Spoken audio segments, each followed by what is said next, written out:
Princeton Tiger football is on the air.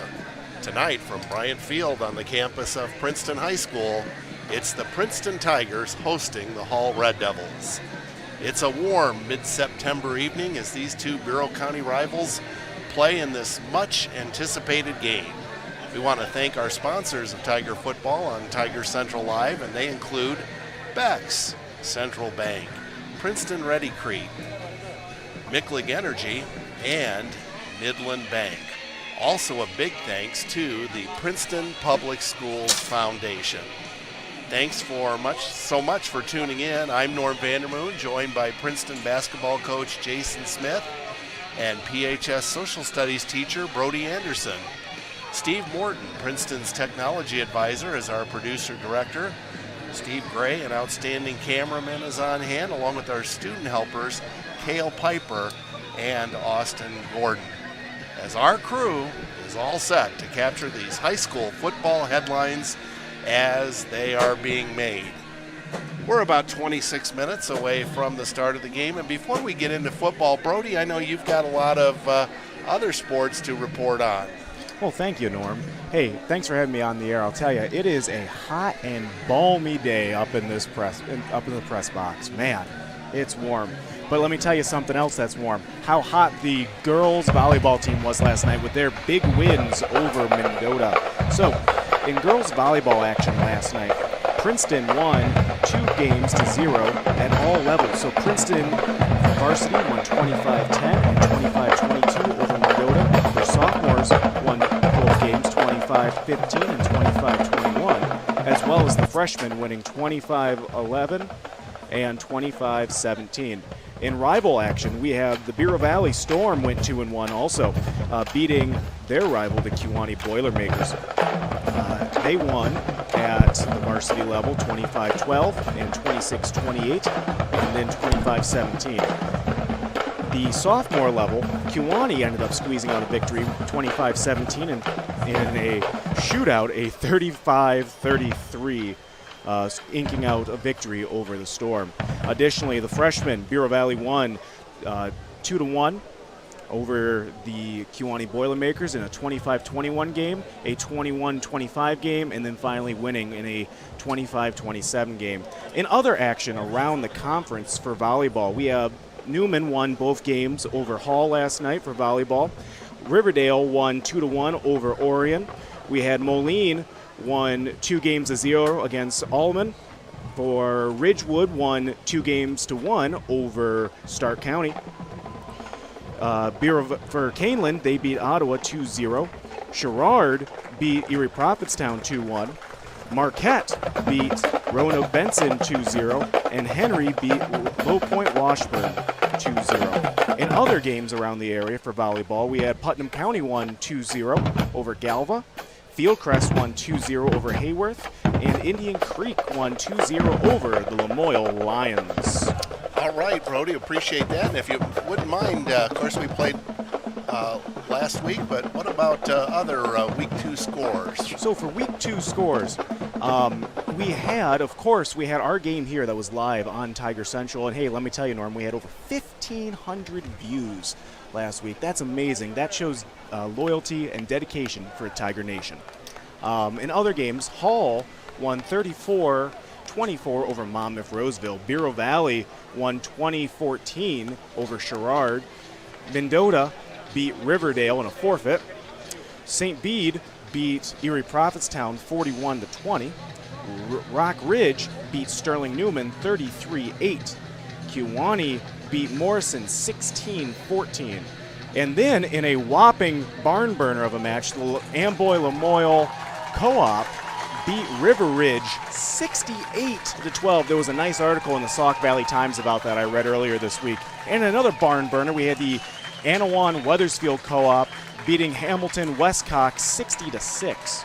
Additionally, you had Stark County beating Abington Avon 21-0, Dixon beating North Boone 21-14, Metamora over LaSalle Peru 16-8, and Monticello 38 over IVC Chillicothe with 8. So Rock Ridge over Newman, perhaps the score that stands out the most.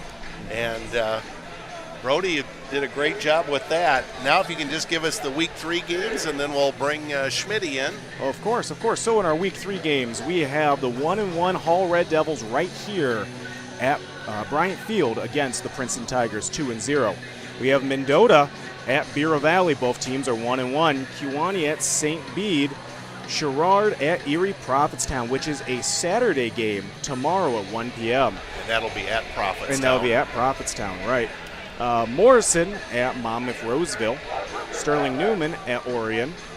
Milledgeville at Amboy Lamoille Co-op. Princeville at Anawan Weathersfield. Knoxville at Stark County. Rockford Christian at Dixon. LaSalle Peru at Woodstock North, and finally IVC Chillicothe against Tolino Unity. All righty, so if you can hand off to Schmitty here, and let's take a look at tonight's game at a glance. The Tigers are 2-0. So far they've beaten Rock Ridge 41-22 and beaten Orion 60-20. They're coached by Ryan Pearson. Princeton's enrollment 546. Hall 1-1, lost in Week 1 42-12 against Orion, but then beat Monmouth Roseville 34-24 last week. And Schmitty certainly beating a quality opponent, the Red Devils. Yeah, absolutely. I got a chance to text Coach Pearson that night. The coaching staff went over to watch the Hall Monmouth Roseville game, and I actually went up to the Rock Ridge Sterling Newman game. So we were kind of texting back and forth, and he said that, Hall's the real deal. They really played well, and, whenever you have a kid like Mac Setich on the field, I mean, anything can happen, and that kid is a monster. He's very athletic. I've seen him on the basketball court. He's number 4. He's just really built really well for football. He's going to play college baseball for Blackhawk, I believe, for Coach McDonald and the boys over there. So, no, it's going to be a fun contest. I think it's going to be one up at the line of scrimmage, and I think, of course, turnovers is a big key too, Norm. I think whoever can limit the turnover situation will come out victorious tonight. Just to backtrack a little bit, you said you were at that Rock Ridge Newman game, dominated by Rock Ridge. What were your thoughts on that one? I think Sterling Newman's in a transition phase.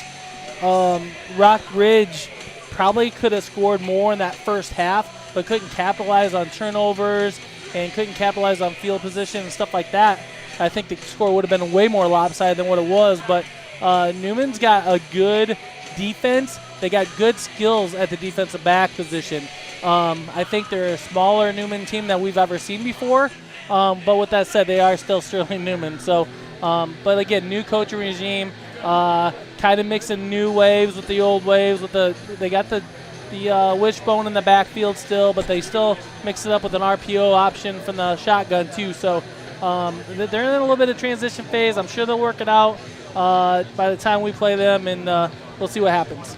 All right, and continuing on with a little background on the Red Devils, they are coached by Randy Tiemann, who is, before he took a couple years off, he was in the playoffs 6 out of 8 years with the Red Devils. Hall's enrollment, they're in with Putnam County now, and they're listed at 702 between the two schools.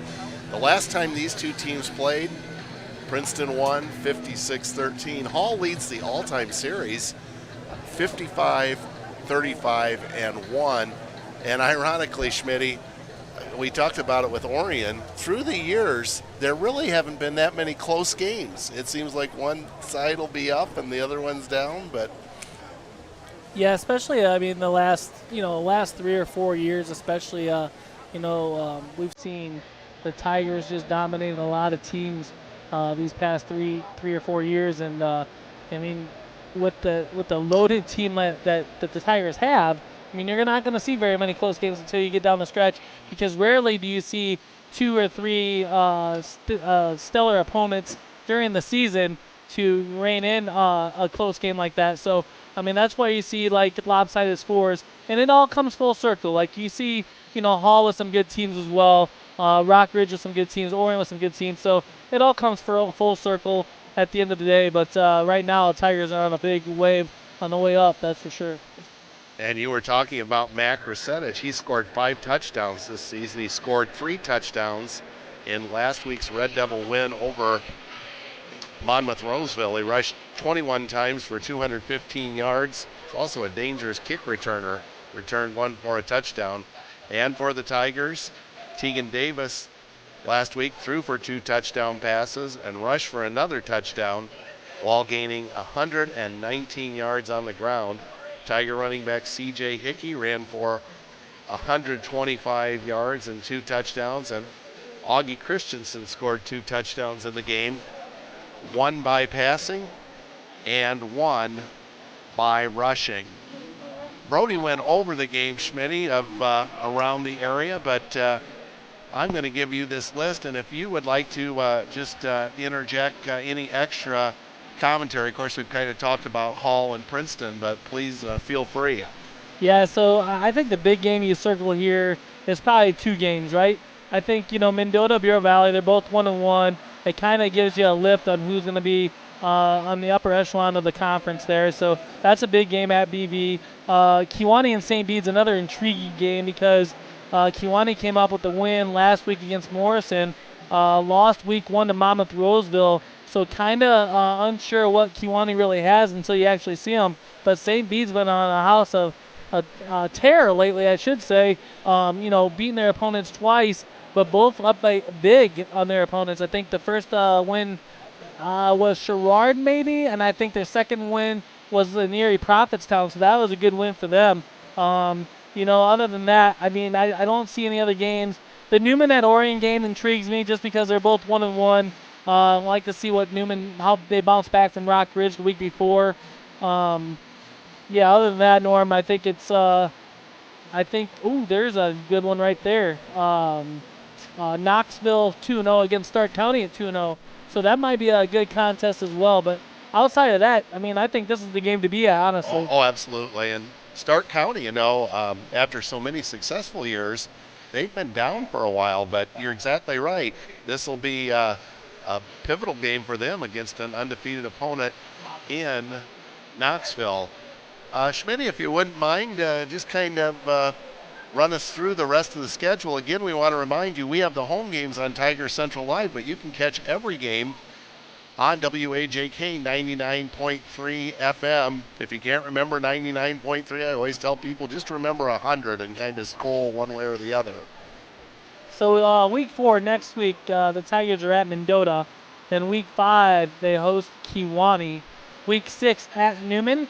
Week 7, they host St. Bede. That'll be a big game, I think, Norm. I do too. Week 8 at Bureau Valley, always a big rivalry game for the Tigers. And then week 9 at Monmouth-Roseville. And I think that's going to be a good opponent too. So, the Tigers had their work cut out for them. Starting out tonight with Hall, Mendota, Kewanee, Newman, St. Bede, BV, Monmouth-Roseville. Those aren't cupcake victories by any means. So I'm sure Coach Pearson and the coaching staff has really reminded those kids to stay grounded and remain who they are and just play hard-nosed Tiger football, and everything will take care of themselves.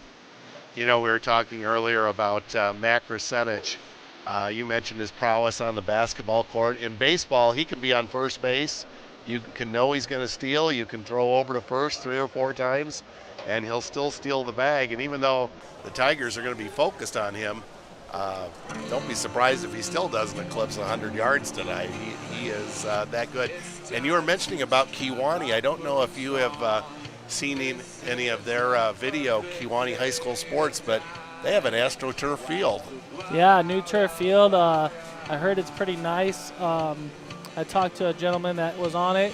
Actually just graduated last year, and he said he loved it. I've been on Mendota's turf field. It's pretty nice stuff.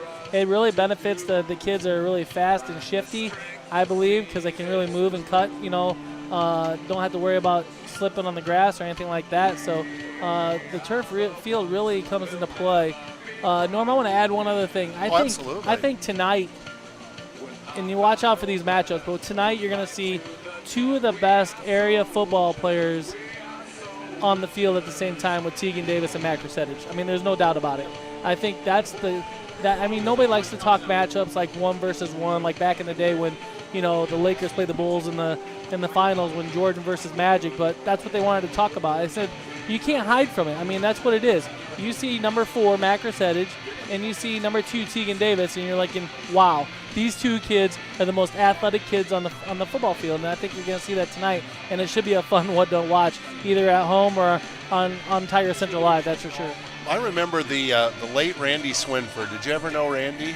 I never got to know him, but I heard a lot of stories about him. Well, Princeton played Marmion in a playoff game, and they had a star running back, and I forget which one it was, but one of the Walgren boys.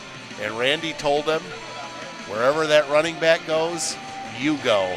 And it crossed my mind, I wonder if Coach Pearson might just say to Tegan Davis, wherever Matt Grossetich goes, you go. We'll see.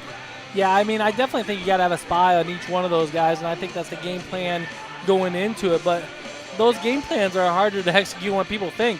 I mean, you think you got one guy in mind, that's all you got to follow. Well, you got to follow him, and he's maybe more athletic than you. So then you got to really, tune into him. So no matter what the game plan is, when you have two athletes like that, you might as well. Sometimes you just throw the game plans out, and you just hope that the football in them takes over, and see what happens from there.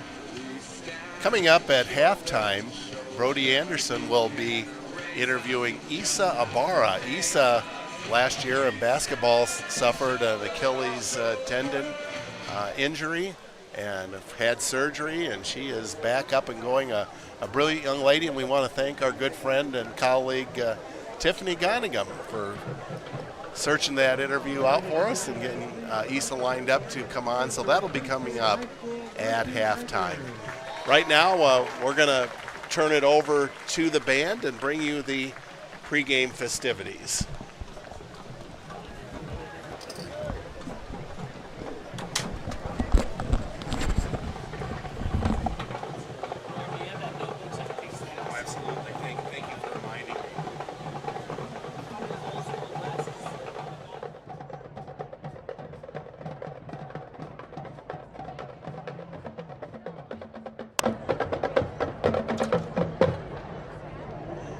To welcome our visitors from Hall High School, the PHS band will play their school song.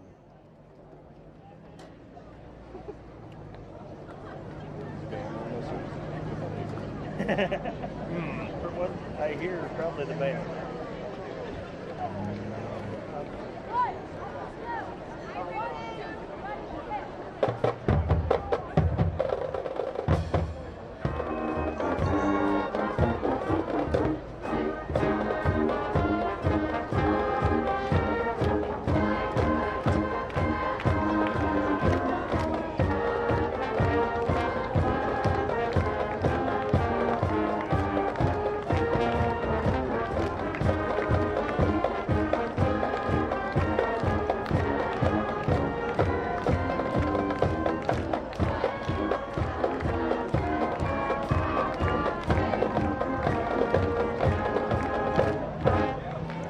All right, Tiger fans, on your feet. Let's show your blue and white pride as the PHS band plays Princeton Loyalty and our school fight song, Let's Win This Game.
Ladies and gentlemen, at this time, we ask that you please stand, remove your hats, as the band, under the direction of Mr. Stephen Olson, honors America with our national anthem.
Officials for tonight's game: referee Kevin Kleckner, umpire Jordan McLean, linesman Don McLean, line judge Rob Knopp, and the back judge James Hirsch. One night over at, well, it was after the 7-on-7, I got a sweatshirt. Only because Coach Pearson lost the bet. Stacy Lund, and the bet was that he wasn't right, and he had to buy everybody there a sweatshirt. But we didn't make it.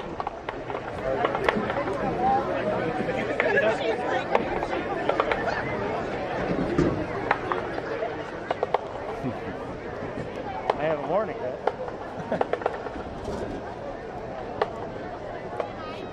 Put it in a case and hang it on. Yeah.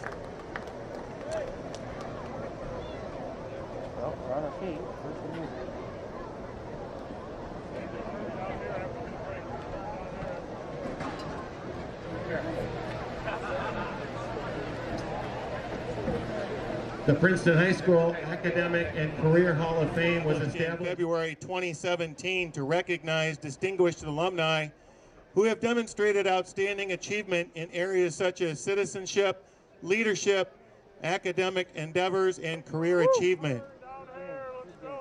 It is our goal to recognize Princeton High School alumni that have distinguished themselves by their contribution in their field of work or study to the Princeton High School community and to society as a whole.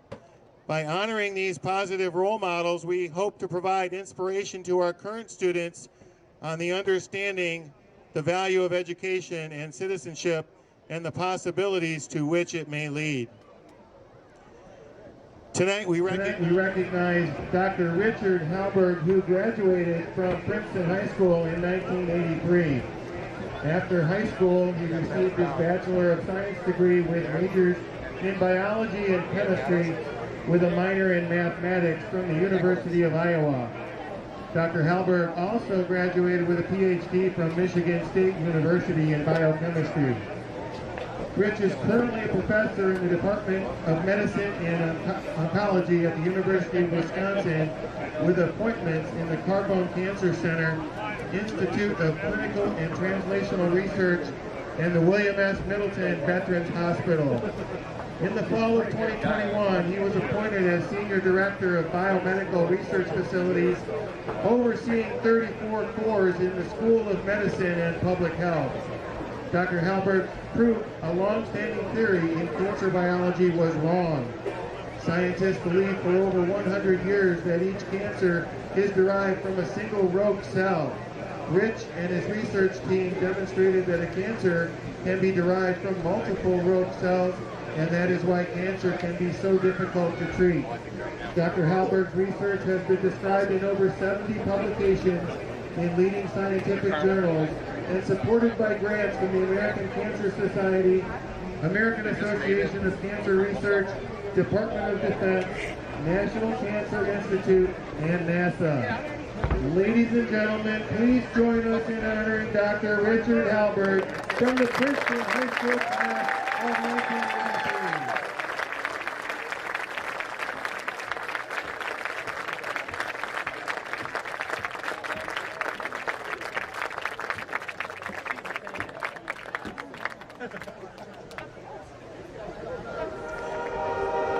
Tiger fans, on your feet. Here are your 2022 Princeton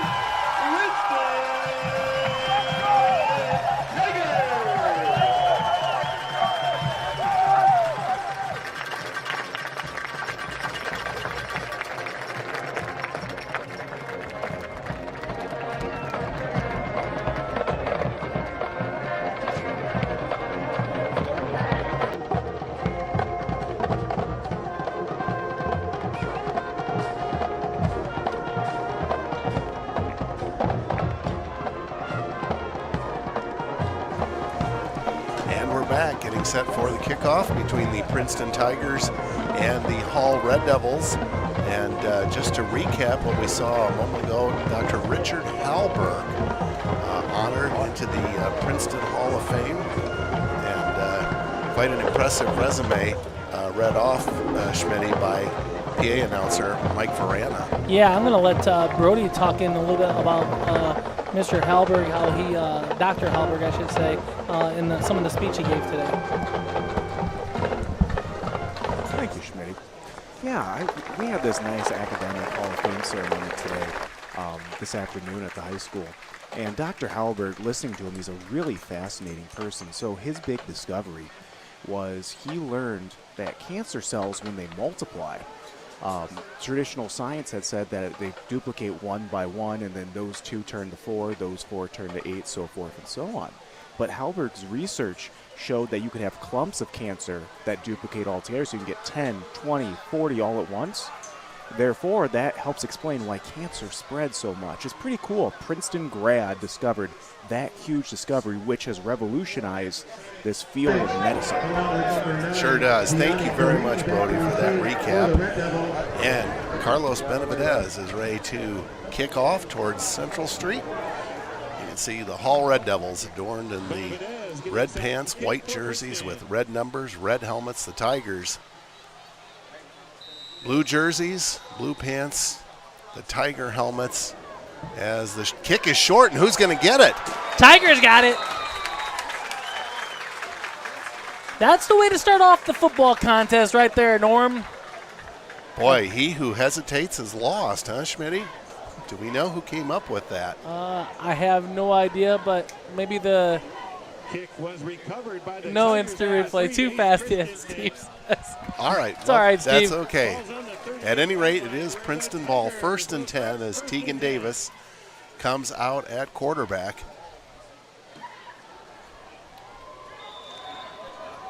Tigers with what appears to be a passing formation here. We'll see if that's what they do. Now a man in motion and a penalty flag out early, Schmitty.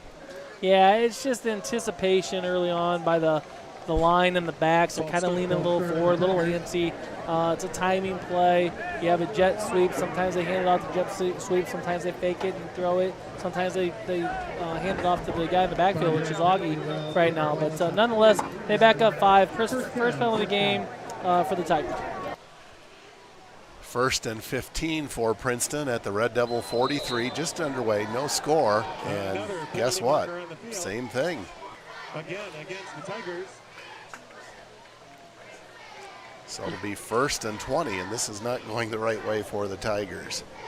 No, Tigers have big play capability, so it's not a mountain they've not yet to climb. So, maybe throw that out of the scrapbook early on and throw that playbook out the window early on and try something new right now. Hall is in really tight towards the line of scrimmage. If the Tigers can get something beyond 10 yards, it's got big potential, and that's just what we're talking about.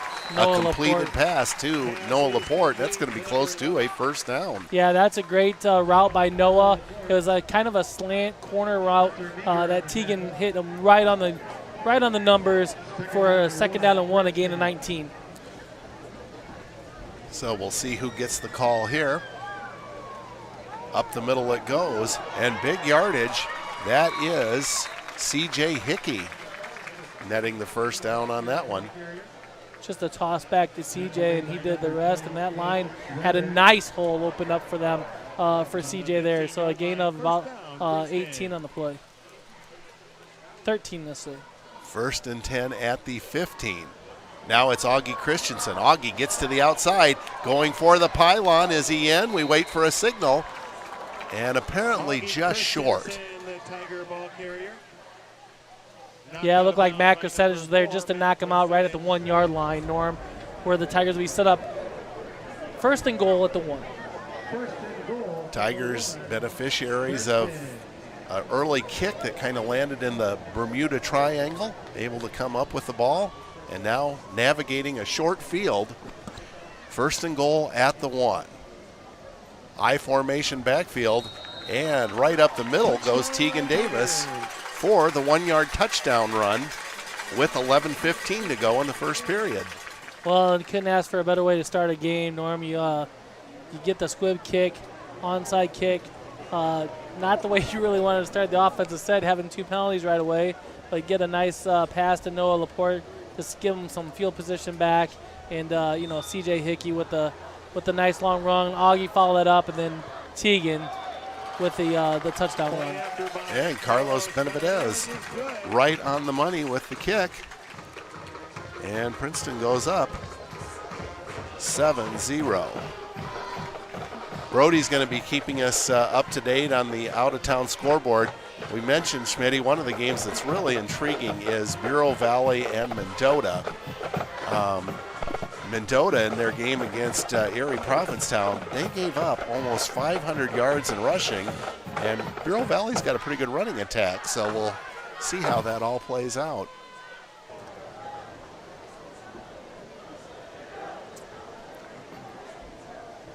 Well, I'll tell you what, Hall better be on guard for some more trickery on the kickoffs, because the Tigers are probably going to do all they can to keep the ball from Matt Crescentis, who's standing deep at around the 12-yard line. Yeah, that's for sure. That's the game plan, is to keep away from number 4, who's sitting back there on the 15-yard line, closest to the Hall sidelines. And you can bet money that Benavidez was told not to kick it to him. Oh, look at this. Same thing. And it's fumbled. And do the Tigers have it? They do. And this time we do have a number. Ace Christensen. And as you can see on the instant replay, it was a muff handled by the Red Devils, and Ace was flying through the air, slid down, grabbed the ball, and it's the Princeton Tiger football again on their own, on the Hall Red Devils 34-yard line. You couldn't script it any better to start out the game tonight. And the Hall Red Devils probably said as soon as they saw that ball going that way, don't do that to us anymore. 1st and 10 for the Tigers at the 34. Davis back to throw. He's under pressure, and now he's going to tuck and run. He's got a first down and more. Plenty more. Looks like about a 17-yard run for Teagan. It's exactly right. 17-yard for Teagan Davis, and that's their 4th rushing first down of the game so far. So they've had 3 runs, or actually 4 runs, of 13, 14, 1, and 17. That's pretty good average. Without a doubt. So this time, Augie Christensen is immediately to Davis's left. Davis throws. It's a low pass. Do we have a catch? Yep, Brady Byers. Brady Byers able to scoop that one up. About a 6-yard gain. It'll bring up 2nd down and 4. Ball on the 12-yard line. Now it's Augie Christensen, and he negotiates his way forward, and it should be enough for a first down. Yeah, I think he got plenty, Norm. He's down on about the 5-yard line, it looks like to me. Good call, Schmitty, right on. So the Tigers knocking on touchdown's door once again. Man in motion, and there is that flag once again for illegal procedure. And sometimes it's not on like the players you think. Sometimes it might be Teagan's cadence that's throwing him off too a little bit. So maybe Teagan has to work on his cadence. I don't know what's going on, but there's some timing issues right now, especially with the guy in motion. Excellent point. Now it's Augie Christensen headed towards the end zone, and he's in. Augie Christensen with a 10-yard run at the 10:15 mark. So exactly 1 minute of game time has went by. And Augie Christensen, and by 1 minute of game time going by, I mean since our last score, or since Princeton's last score, Tigers now lead 13-0, pending the extra point of Carlos Benavidez. I think since we're on Tiger Central Live, you can say our score, Norm. It's okay. And the kick by Benavidez is perfect.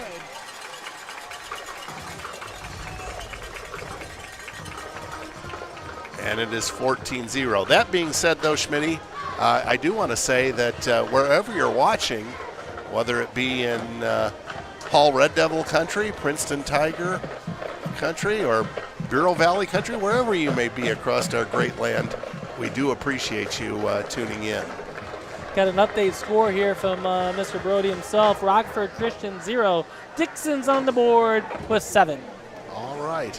And Brody does a super job on that, so I'm sure as the game goes on, we'll hear from him quite often. And again, at halftime, he'll be interviewing Issa Barr. I'm looking forward to that interview. Issa, an amazing young lady who had to come back from a devastating ACL injury, but she's a bright young lady, has a great attitude, and we're looking forward to it. So we'll see what Carlos Benavidez, can he make it 3 in a row on Princeton recovering kicks? This time the Red Devils make the fair catch, and they will get an offensive possession at about the 34-yard line. Coach Tieman's probably thinking about time when you get the football. You're supposed to have it to start the game, and two minutes into it, we're down 14-0, and I'm now getting the football. Again, I can't say enough about the offensive line of the Tigers, though. I mean, they're opening up holes left and right for those the running game and giving Teagan enough time to throw in the passing game. So kudos to those 5 linemen up front, that's for sure.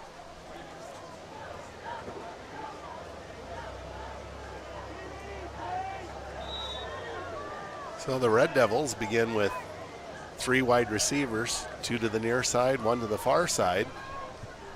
And the handoff goes right up the middle. And Schmitty, you talk about it, that great Princeton line play is not going to allow much of anything. Number 36 there with the carry, Norm. Joe Schrader. He gained maybe 1 yard on the play. So 2nd and 9 for the Red Devils. The ball at their 34-yard line.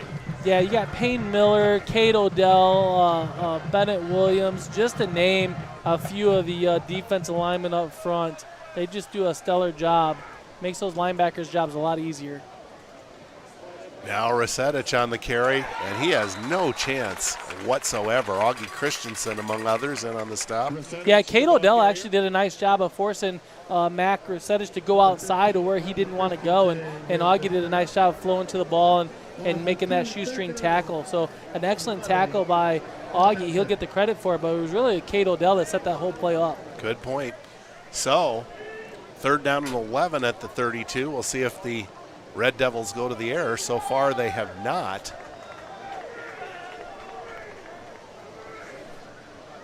Mac Rasetich at quarterback awaits the snap. And Rasetich is just going to take off and run. He gets around the corner, and he's got the first down. And Schmitty, exactly what we talked about. With him, you can know what's coming, and stopping it's another matter. Yeah, he's so fast. He got on the outside, but there's a flag to negate it. Norm, it looks like maybe a block in the back or a hold. I couldn't see the initial preliminary call from the official, but we'll see it maybe here.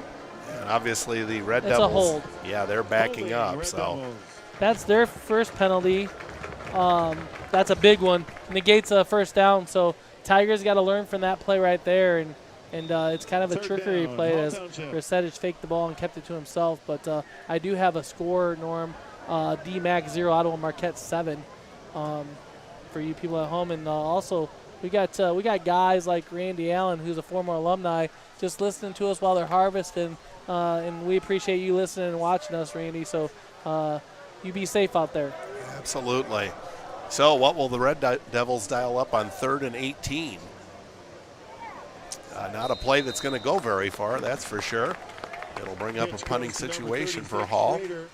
Yeah, it looked like number 36, Schrader there on the no gain right there. So good defensive possession for the Tigers, giving up 1 yard on that series right there, negated by that big penalty. So watch some trickery right here. Just field the ball, even if you have to fair catch it, but if you can get some yardage here, go ahead and get it. Schrader back deep to punt. Good snap, and the kick is away. A good kick as well. And it's Noah Laporte on the return. He's over midfield to the 45, to the 40, still on his feet at the 35, and lunges ahead to about the 32-yard line. Noah Laporte doing a nice job fielding that ball. And what made it happen so well is he caught it while he was running to get the ball. If you can get some momentum while you're catching the ball, man, that's good things will happen. And he made one guy miss, and he was off to the races, gaining about 20 yards on that punt return. And that's just huge because the Tigers are back in Red Devil territory where they've been starting all night long. And Schmitty, obviously, the Red Devils, they have shot themselves in the foot a lot tonight.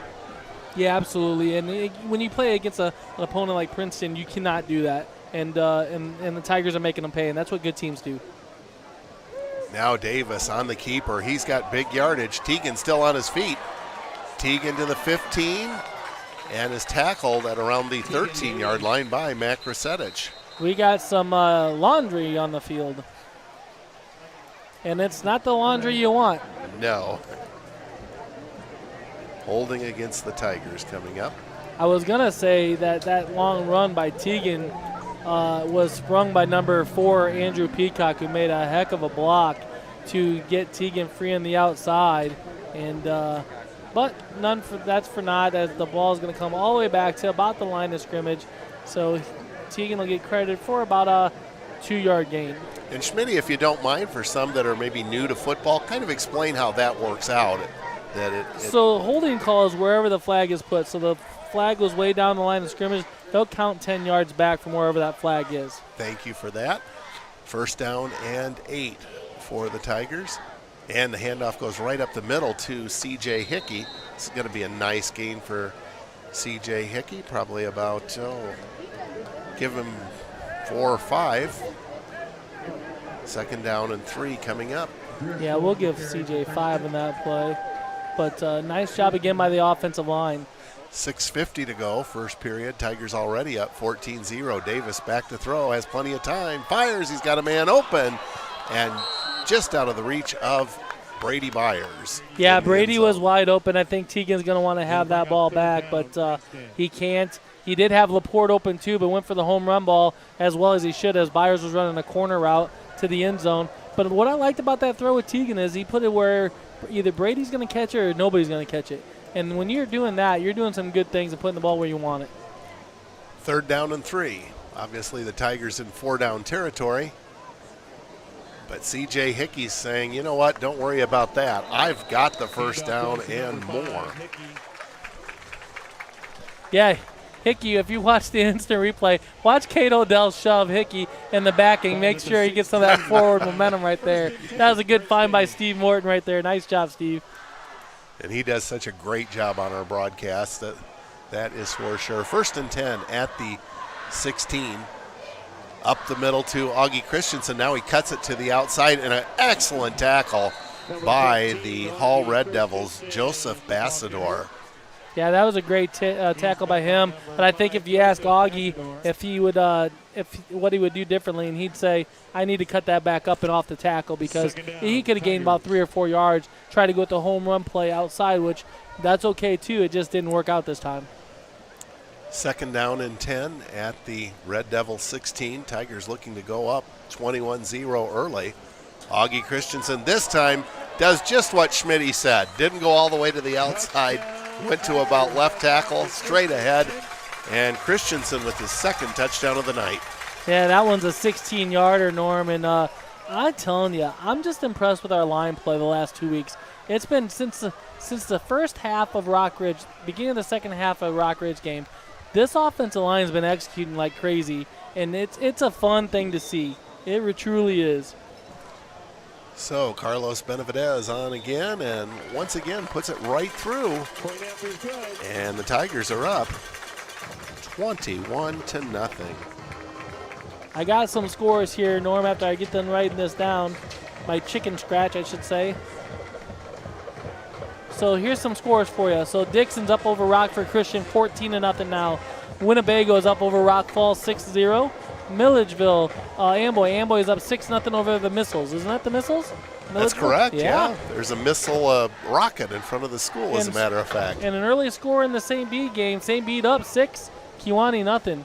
And you know, Amboy already has beaten the team that was considered number 1 in 8-man football, polo. So the people in Amboy Lamoille, they have something to talk about. Remember those days with Bureau Valley, Schmitty, and those Clippers would score a touchdown and that Clipper ship would go down the track? Yeah, I remember. Those were some great games back in the day between Bureau Valley and Amboy Lamoille. Just classics. I don't know which is the worst, the Clipper ship or the Fulton steamer that runs down the track.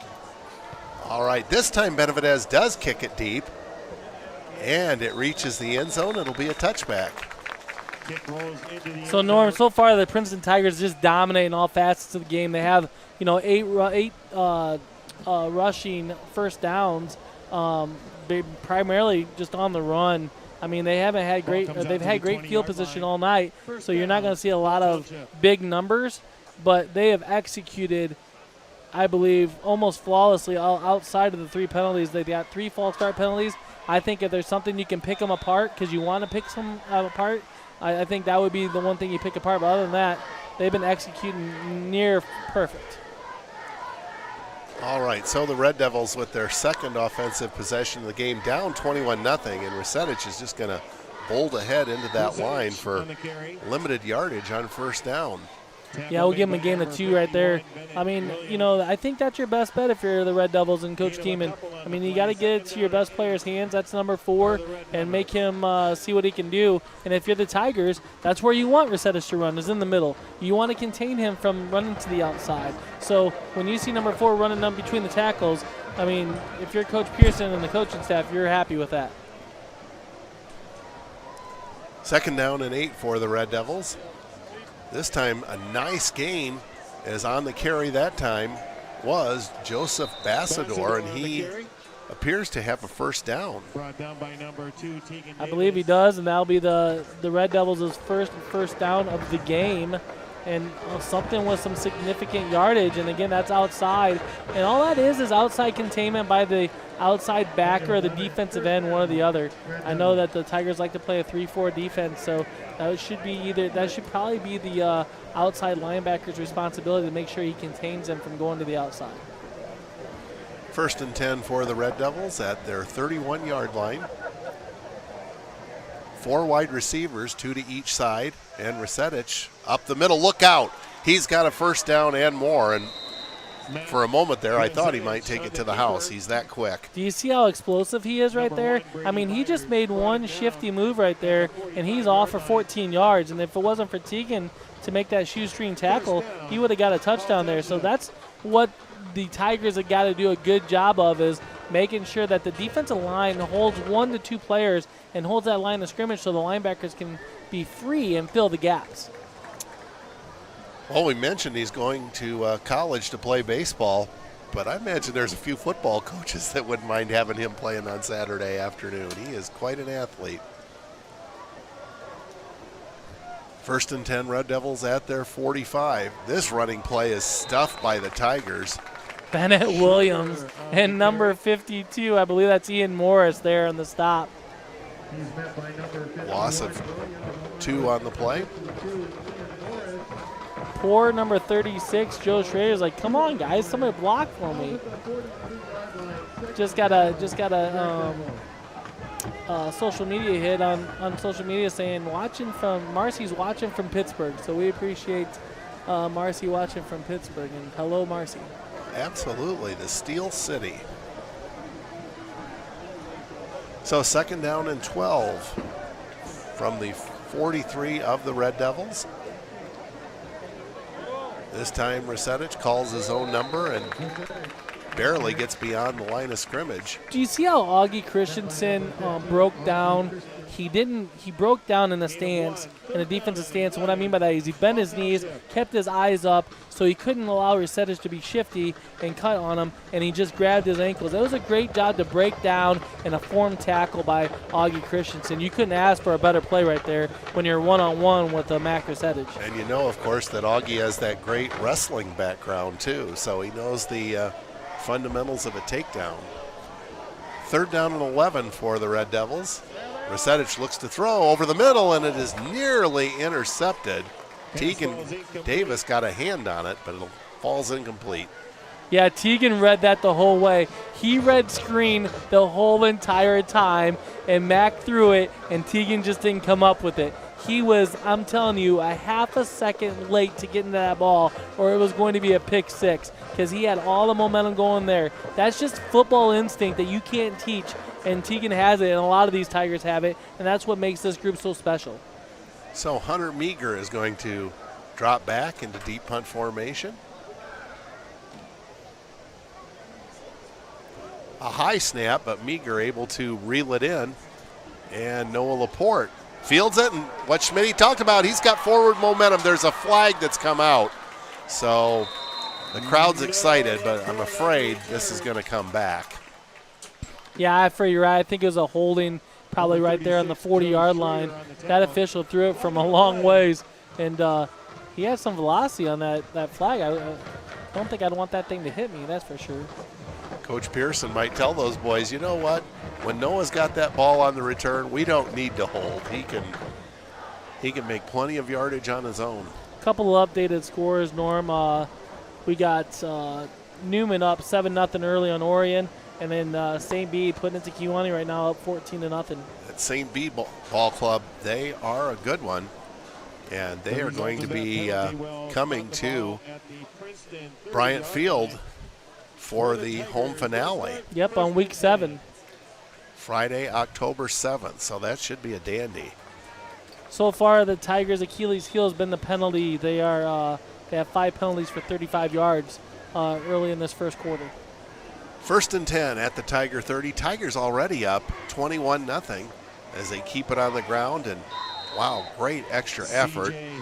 C.J. Hickey on the carry. One thing we mentioned last week, Norm, on the air was how hard these running backs from the Tigers run.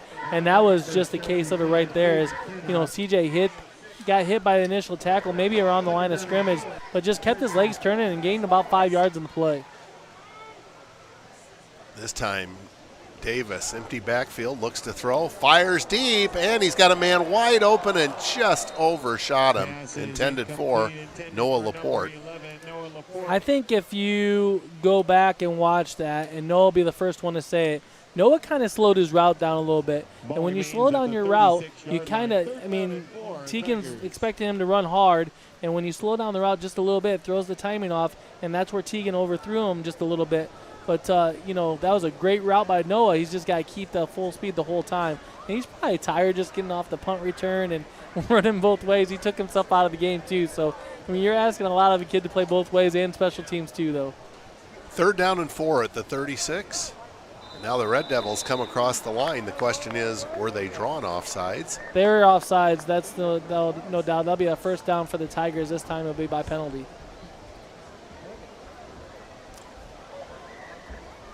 So offsides against the Red Devils, and it is a first down by Charity. 1st and 10 for the Tigers at their 41 with 1:41 to go here in the first period. Princeton already leading 21-0. The Pirates of Ottawa over Harvard 21-0 early in the contest. Davis fires deep once again, and this pass is right on the money. It is caught. Winds up down around the 10-yard line. And on the catch for Princeton, the Saihaki. Danny Saihaki. Watch this play, Norm. Right on the money, Saihaki in stride, gets down to about the 11-yard line, and that's about a, let me figure that out in my head, about a 49-yard pass. And, of course, they had a pass like that last week, right before halftime for a touchdown. 1st and 10 for Princeton. I-formation backfield. The handoff goes to the trail man. That's Hickey, and the Red Devils do a nice job of responding to that. In on that tackle was Gianni Guarini, but still about 3 or 4 yards. That's what I'm saying. That's how hard these guys run. It's just crazy. That's what a weight room will do to you. When all these guys lift weights in the off season and during the season, and that's what this is what you get from going in the weight room. Offset eye this time. And Augie Christensen on the carry gets about half of the necessary yardage to pick up a first down. I was about ready to say, Augie, have a game. Let's have a game, Augie. 3rd and 1, just 25 seconds to go in the quarter. Looks like the Tigers will get a play off here. And we're looking for a signal. Teagan Davis clearly got in. Touchdown. He'd probably still be running if the whistle didn't blow, honestly. So Teagan Davis at the 17-second mark of the first period scores Princeton's 4th touchdown. What are we giving him for distance? 2-yard run. Okay. Carlos Benavidez on for his 4th PAT of the night. And guess what? He is 4 for 4, and the Tigers are up 28-0 with 17 seconds to go in the first period. Yeah, it's just been, it's just been all Tigers the whole first quarter. And, you can't let up now. You smell blood in the water, you got to go keep it going, right? We like to tell them keep the pedal down, right? Keep the hammer down and see what happens. I think your ultimately goal now, and it's in check. Your ultimate goal is to get it to 40 points by the 3rd quarter, so it's a running clock. I think that's your goal, and then you can call it good night, rest your players for the following week. And of course, the following week for the Tigers will be at Mendota. I was looking at the advanced forecast, and we'll see how that plays out, but looks like it'll be another night like this. That Mendota field, have you ever been to a football game at Mendota when it's cold? Oh my goodness, it's out in the middle of a like cornfield or whatever. I was at a baseball game when it was cold, and that's about the same. Yeah, so. It is wide open. Beautiful field, however. They have AstroTurf. This time Benavidez kicks it. It looks like it's going to go out of bounds. It does. Kick goes out of bounds. So the Red Devils will take the penalty spot. This is where I get confused, Norm. So what do you consider that yardage-wise for a penalty? Yeah, that's an excellent point. I mean, I know it's a penalty. I'm supposed to mark it down as a penalty on my stat sheet, but there's no yardage per se. I'm just going to give him a penalty. Well, we were talking about Brent Kopp. Too bad we don't have him on speed dial. He would probably know the answer. When I had him as a fifth grade teacher, and he told one of the funniest stories ever. I'll tell you after this play. Okay. As Rasetic on the carry, look at this. We talk about his speed, but look at the power there too, as he picks up about we'll give him 7 yards on the first down. 7. So his wife Raina was watching a football game with him for the first time, and that's the end of the first quarter, by the way, with your Tigers leading 28-0. He was talking about Raina and how they were watching football together for the first time, and she had a question for him, and she asked him if the refs had a different colored flag for every penalty that was thrown. And he just thought that was the most hilarious thing, and I thought it was funny, so it was good. It was a good humor, that's for sure. But that being said, Rena Kopp is one of the kindest, most gracious human beings you will ever find. Yeah, Brent and Rena, they're moving back to the area, and so hopefully we'll be seeing them on the trail. Yeah, I can't wait. I can't wait to see him. Actually, I mean, I'm excited to see him. I haven't seen him in such a long time. I'm excited just to say hi and catch up on some stuff. And yeah, it'd be good. It'd be great to see him. That's for sure. And you know, those Wynette Eagles, they hold a special place in his heart. Guys like you, Dave Shepard, Tim Catton, Jerry Reed. Whoa. Dave Shepard is not a Wynette Eagle. Well, that's right. He did go to Tisquaw. He went to Tisquaw. We're not going to give him credit for that. Back it down. He is a Wynette resident, but you're right. He did go to Tisquaw. He's not in the alumni. That's all right.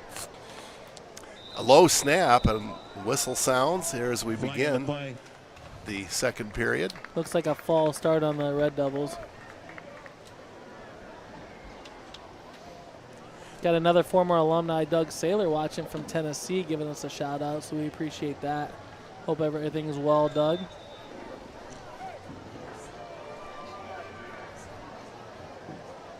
Second down, Hall Township. Second down. Scoreboard says 3, but it's actually 8 to go.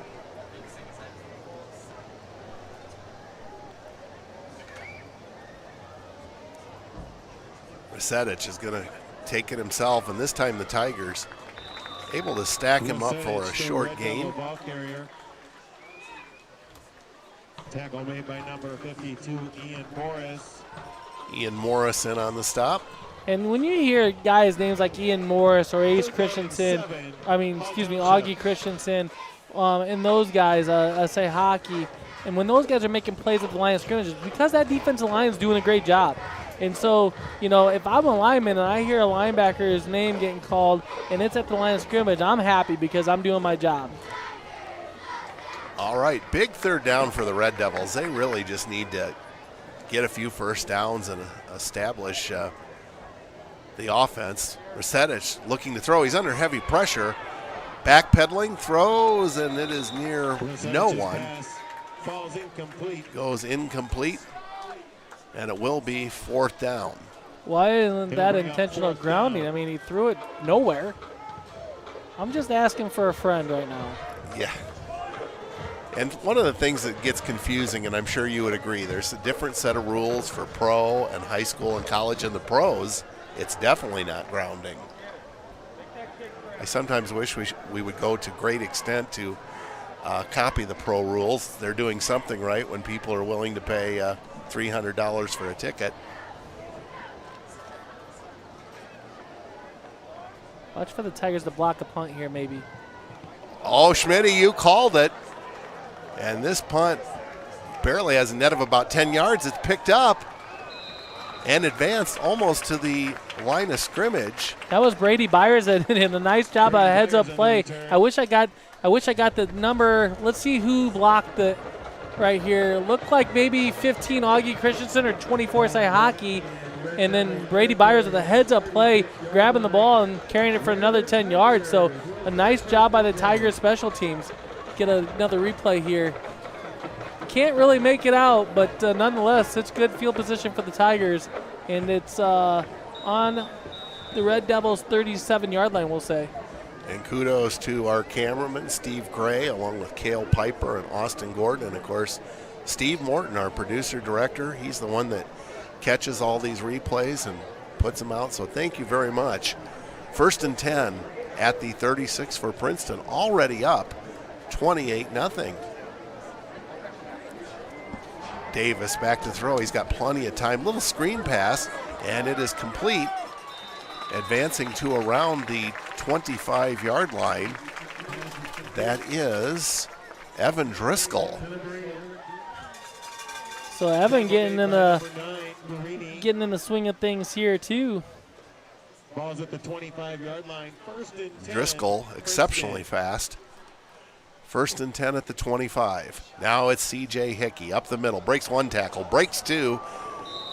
But this one appears to be coming back as there's a penalty flag on the play. A little shout out to an old-time friend of ours. Charlie Walker's watching us tonight. He just texted me and wanted to tell us how great of a broadcast we're doing. And those are precious words coming from a guy like him, that's for sure. We love Charlie. Of course, he's a member of our Tiger Central Live crew. So we got a couple updated scores. Pecatonica up on Fulton 8-7, so that's a good game going on right there. And then you got Dixon up 21-0 over Rockford Christian, and it looks like Dixon's going to put up some big numbers against Rockford Christian tonight. Yeah, and Pat Lauer, what a great job he does up at Fulton year after year. He's a coach. Great coach. He's a great official. He officiates basketball, and he's good at that too. I really enjoy talking to him. 1st and 10 at the, 1st and 20 at the 35. Davis fires long towards the end zone, and this pass is incomplete. Pass falls incomplete. I think Teagan had to throw the ball a little bit sooner than he wanted to, as the Devils had good pressure on him as they blitzed the linebacker and wasn't picked up by the Tigers. But nonetheless, he still threw it. I know I'm like a broken record, but he still threw it where only his receiver could catch the ball. And that was Danny Cy Hockey on that attempt. 2nd down and 20 at the 35-yard line. Davis rolls to his right and tosses the pass, and it is incomplete, intended for Preston Arkles. Pass intended for number 28, Preston Arkles. Falls incomplete. A good route by Preston. It was a little arrow route out of the backfield, and Teagan hit him. He just got to pull that ball down a little bit. But it's kind of hard looking back over your right shoulder and trying to pull that ball down in the lights and stuff too as well. So it's not for a lack of effort, that's for sure. Well, you don't necessarily have to get all the 20 yards here. Get half of it or more. We'll see what the Tigers can dial up. Davis back to throw. He's got a lot of time. There's the little lob pass, and it's reeled in. And this is going to be a nice gain, as hauling that in was Brady Byers. Yeah, Teagan did a nice job making something out of nothing, and Brady's just sitting there all alone, made an athletic play, a good catch by Brady. They're going to give him about 18 yards in the play. It'll bring down 4th down and 2 for the Tigers here. 4th down and 3, Princeton. Brady Byers hobbling off the field, so that is concerning.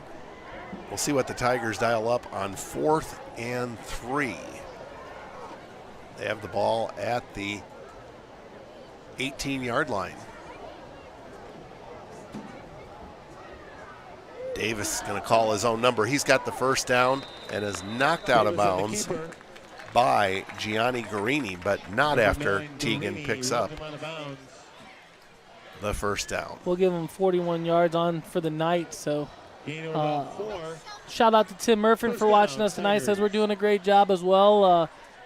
Tim's a great guy, works at LCN, and the wife really likes him, so she wanted me to give him a shout out. So shout out to Tim Murphy. An interesting point on Tim. He is a lifelong Tampa Bay Bucks fan, so he has seen the good and the bad and stuck with them no matter what.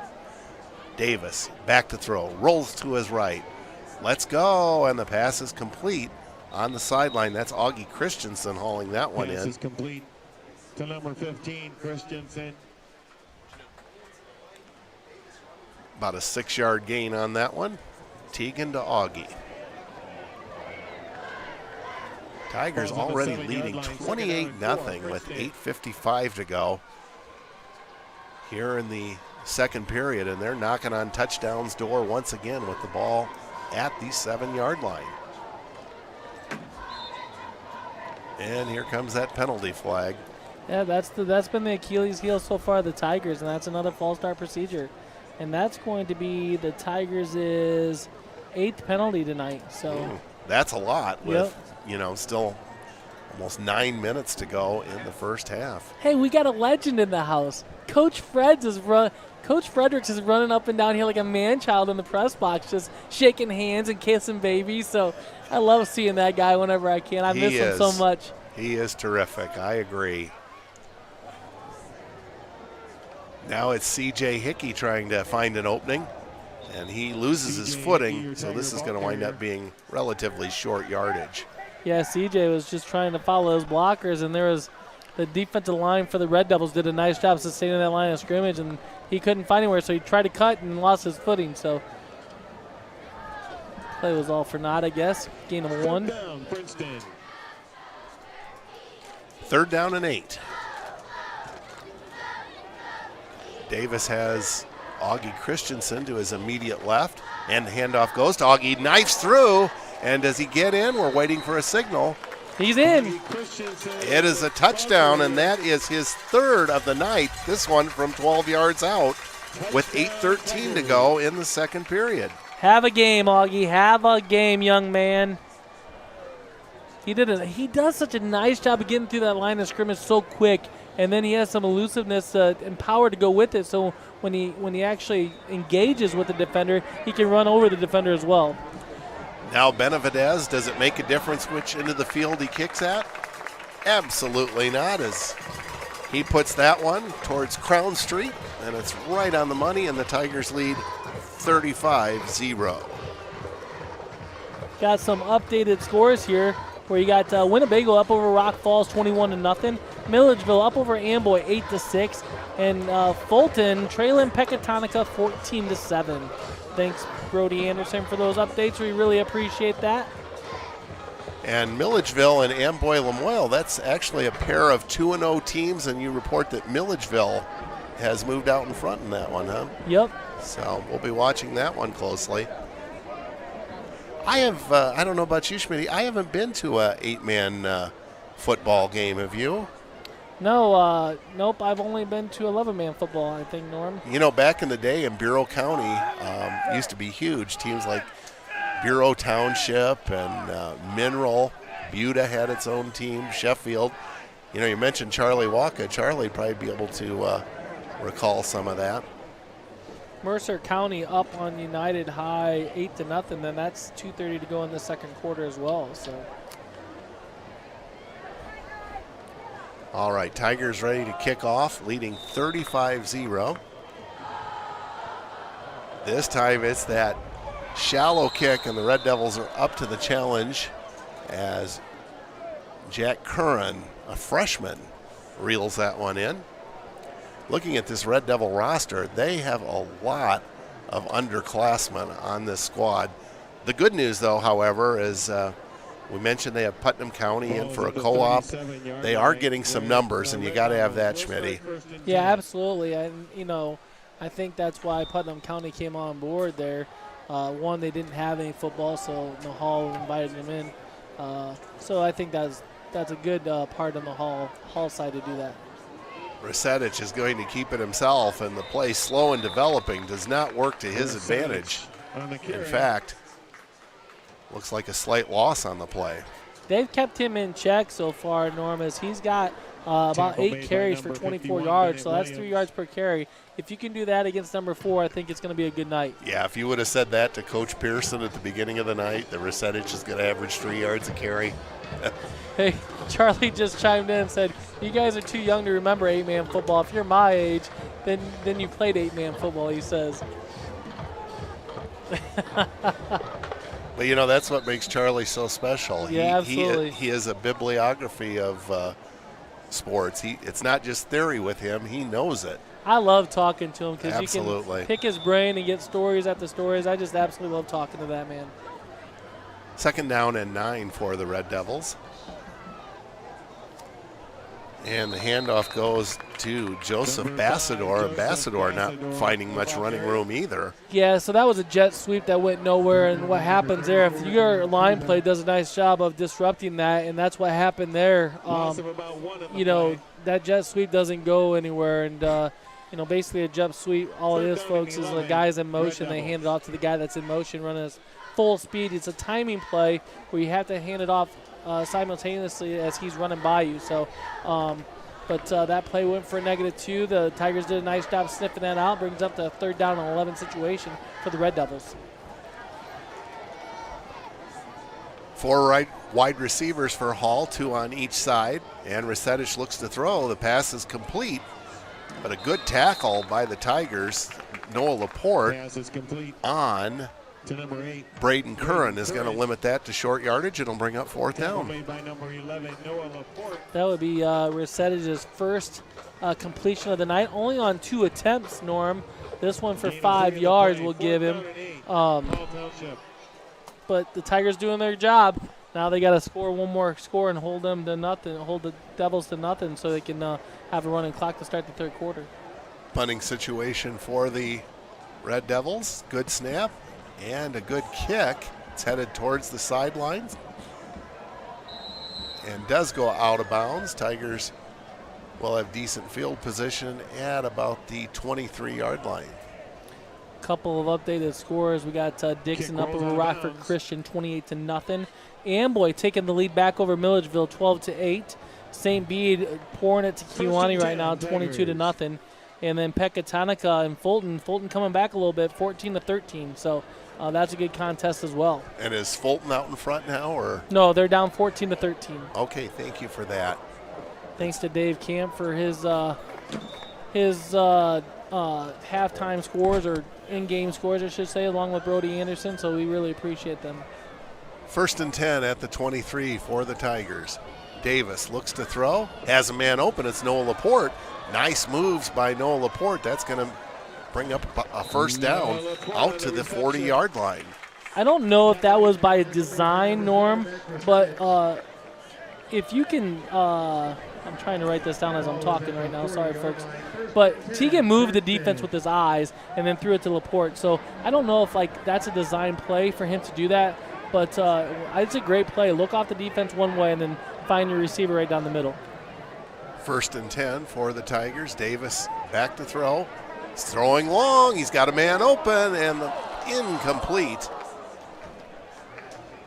Intended for Danny Saihaki. Looks like that's his go-to guy on the down-the-field runs, or passes. And this time Teagan wants to have that back because he just, threw that a little too short for Danny to come up with it. But nonetheless, Tigers are still in good position here. 2nd down and 10 on their own 40. Going back to that play with Noah Laporte, though, credit to the sophomore. A lot of guys would just take off running like crazy. Noah had the good sense to realize, hey, I'm wide open. I'm just going to stay right here and let Teagan complete the easy pass. I'm going to touch on that in a minute here after this play, Norm, but you brought up a good point. 2nd down and 10 at the 40. This time the Tigers keep it on the ground. That's C.J. Hickey. Oh, as he slammed to the turf. But a good gain nonetheless. It's going to bring up 3rd down and about 4. The Tigers play a lot of sophomores, a lot of underclassmen. And what you're going to see, folks, is And yeah, I'm saying this right now, you're going to see a team getting way better from week 1 to week 9 because of those sophomores are going to have that much more varsity experience and know what's going to go on more and more as the games go on. So watch the growth of those sophomores alone, and that's going to help this Tiger team a lot. C.J. Hickey says, give me the ball again. He the Tiger ball carrier. goes forward, very close to a first down near midfield. He needs to get to the 50-yard stripe. We'll see where they mark the ball. They're putting it right on the 50-yard stripe, and the chain gang is moving down the field. It's a first down. Another shout out to Kevin Geldine, says we're doing a great job. We really appreciate hearing all these kind words. We really like bringing this broadcast to you at home, and we couldn't do that without our sponsors and without the guys next to us with Steve Morton and Brody Anderson, that's for sure. And now Davis with the completed pass to Noah Laporte. Again, Noah only a sophomore. Gets it down to the 39-yard line. What I like about that is we're seeing some chemistry going on between Noah and Tegan. And Tegan needs to find that go-to receiver. It's been side hockey, but if he can have Noah in the mix and Brady Byers in the mix and provide those extra weapons, I think that good things are going to happen for the Tigers offense. No, Davis fools everybody, and he's going to keep it himself. He's got a first down and more as he gets down inside the 25-yard line. It's always electric when Tegan has the ball, running the ball, isn't it? You just don't know what he's going to do. Peacock tried to set up the block for him, and Tegan ran to the outside of him, or I think Peacock had a great block set up for him. Well, Schmitty, you mentioned about running clock in the second half. Another touchdown, and Princeton goes up by at least 41. Davis throws. He's got a man wide open, and the catch is made. It is a touchdown. Does that say hockey? I believe it is. As you watch the replay here, you're going to see number 24 come down with the ball for a 24-yard touchdown pass from Davis to Saihaki. At the 3:38 mark of the second quarter.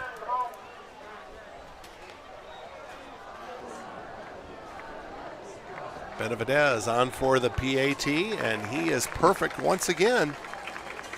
Tiger lead is 42-0. I don't know how you leave a guy that wide open, Norm, but he was wide open. You know, we're talking about Charlie Waka. This is just kind of an interesting bit of trivia, but Charlie informed me that back in the day, Peoria Manual and Peoria Central High School used to play on Thanksgiving Day at Peoria Stadium. They would draw some tremendous crowds, and one of the guys that played in that game was Bill Waka, who was Charlie's dad. Oh, really? And let me tell you, Charlie's dad, the branch didn't fall far from the tree, because I actually got to know Bill Waka, and he was one fantastic guy too. A guy who could fix anything. I wish I could have picked up some of that knowledge. Charlie's brother Ed is exactly like that, because Ed can fix anything. So I'm limited to duct tape and light bulbs. There's nothing wrong with that. You can do some things with that. Oh, absolutely. And Rasetic on the return. And Rasetic still going. He may go all the way, and will anyone catch him? No, they will not. Mac Rasetic. What are we going to give him on that, Schmitty? I think he caught it around the 20-yard line, so let's give him an 80-yard kickoff return. Wow. So that's 2 weeks in a row that he has returned to kickoff for a touchdown. 80-yard kickoff return for Mac Rasetic. And that's what he can do, and that's why you don't kick the ball to Mac Rasetic. And that may be the last kickoff that he sees tonight. Red Devils line up to go for two. Don't be surprised if Rasetic keeps it himself. Now he's going to throw. It's a slant pattern. It's incomplete. However, a penalty flag comes in, so I thought Peacock had pretty good coverage there, but I think the referee saw it otherwise, so maybe pulled on the jersey one too many times. Pass interference on the push to the back there, so. I don't know how many yards you really give out of that. I mean, you're on the 3-yard line anyways, right? Exactly, so. Half a distance, so give them 2 yards on that. Well, the Red Devils undoubtedly will go for 2 again. Currently it is 42-6 in favor of the Tigers.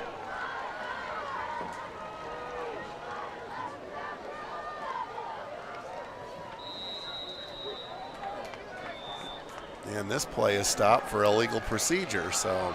Well, tit for tat, I guess, right? Yep. Giveth and taketh away. Updated score, Dixon up 28-8 over Rockford Christian. Amboy up 14-8 over Milledgeville. And Mercer County up 16-0 over United. And we got do we have a Sterling update? Sterling's up 14-0 over Galesburg. 14-7, is it, Brody? I can't read my own writing, let alone yours. So 14-7, Sterling's up. Brody, if you happen to see anything on Stark County and Knoxville, a couple of undefeateds, if that comes across. Rasetic back to throw, and this pass is complete and good for the 2-point conversion. Let's see if we can get Schmitty, who hauled that in. Is it 28, Norm? That's what I'm thinking, yes. Yeah, it's 28. DeAnthony Weathers. Yep, DeAnthony Weathers came down with a 2-point conversion.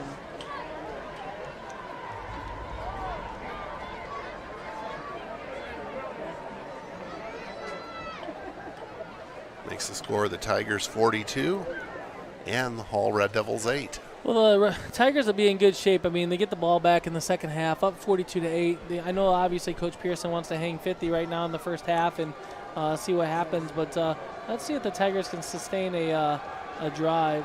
A couple more shout-outs.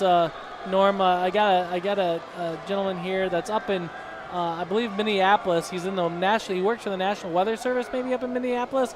Anyways, he got the game up on the big screen, he says. But Justin Fisher, he used to coach the kid. He was a good offensive and defensive lineman for us over at Bureau Valley Country, and we really appreciate you watching, Justin. He says, "Go Tigers!" So thanks for watching and rooting us on. That's for sure. All right, so Red Devils set to kick off. Short kick, and the Tigers are going to advance it forward. On the return that time, and getting tripped up. Casey Etheridge. Casey Etheridge. And who tripped him up was his teammate Ace Christensen, and Ace just kind of held his hands over his helmet like, why did I just tackle my own teammate? I don't know what I did. Ball's at the 35-yard line where the Tigers will start 1st and 10.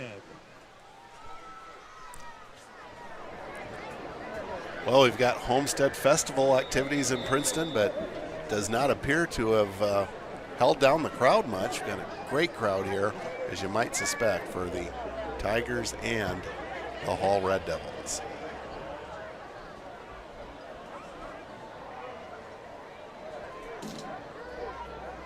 So Tegan Davis, empty backfield, awaits the shotgun snap. And it's Augie Christensen on the counter, and Augie's got big yardage. He's got a first down. He's into Red Devil territory. Possibly could have been a late hit there, but no flag. At any rate, Augie gets it to the 48-yard line. You said it best, Norm. That was a counter. It was a great executed play by the Tigers. I don't think we've seen that before all year, so I like that play, and something that they can go to once again. 1st and 10 at the 48. Davis to throw. He's under heavy pressure, and he's going to take off and run. Davis to the 30, to the 25, spins at the 20, still on his feet. Davis to the 15, to the 10, to the 5. It is a touchdown. Tegan Davis from 48 yards out. You want to see this one again. Maybe we can get it, Steve. I don't know. Hey, here comes the instant replay. It's here's a whoop spin and another whoop miss, and then he's gonna say, okay, now it's time to just put my head down and tackle somebody, and here he comes at the 20 there. Just bury my head down, run through somebody, and that's a touchdown. Ho-hum 48-yard touchdown run for Tegan Davis.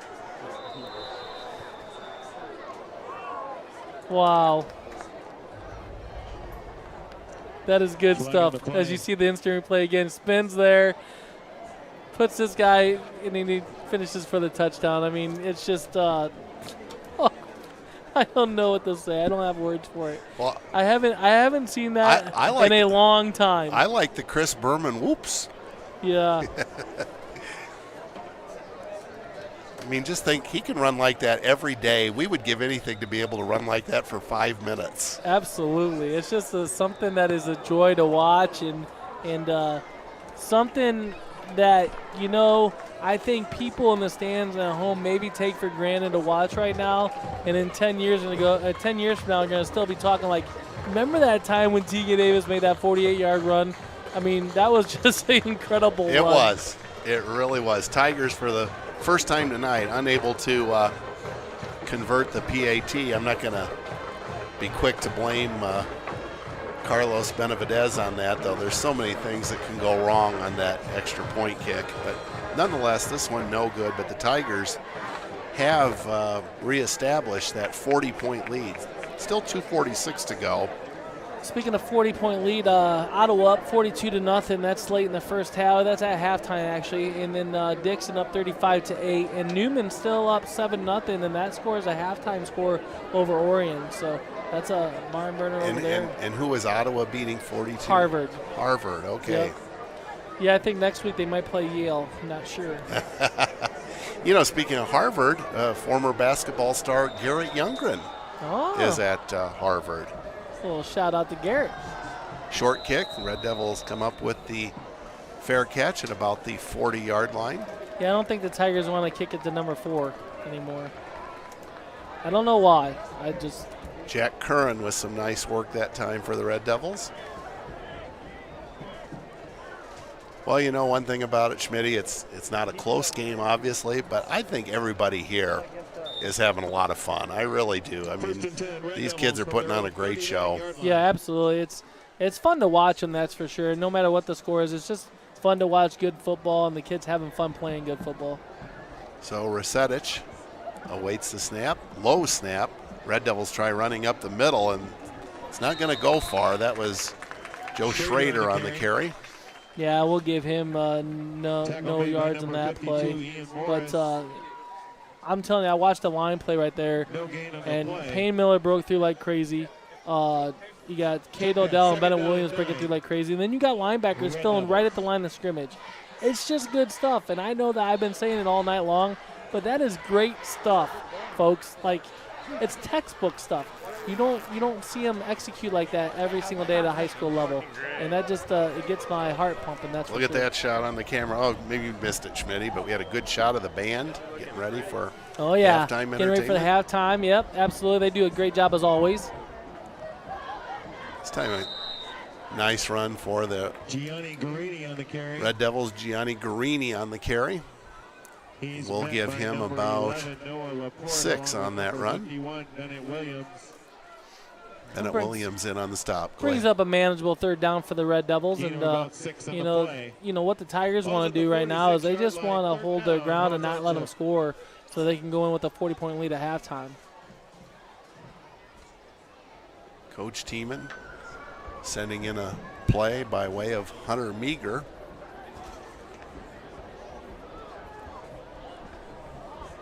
Third down and 3, clock down to 1:15 to go before halftime. Rasetic runs straight ahead, and looks like he's going to be stopped short. Oh my goodness, and then he's tossed out of the pile at the last minute. I'm sure there's a little trash talking going on in that scrum pile too that makes you want to have some extra nudges. Tigers.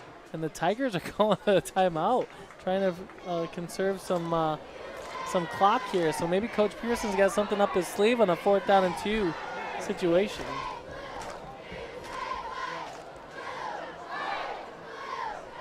Don't forget, coming up at halftime, we'll have the palm routine, and then Brody Anderson will be interviewing Issa Ibarra. We're looking forward to that.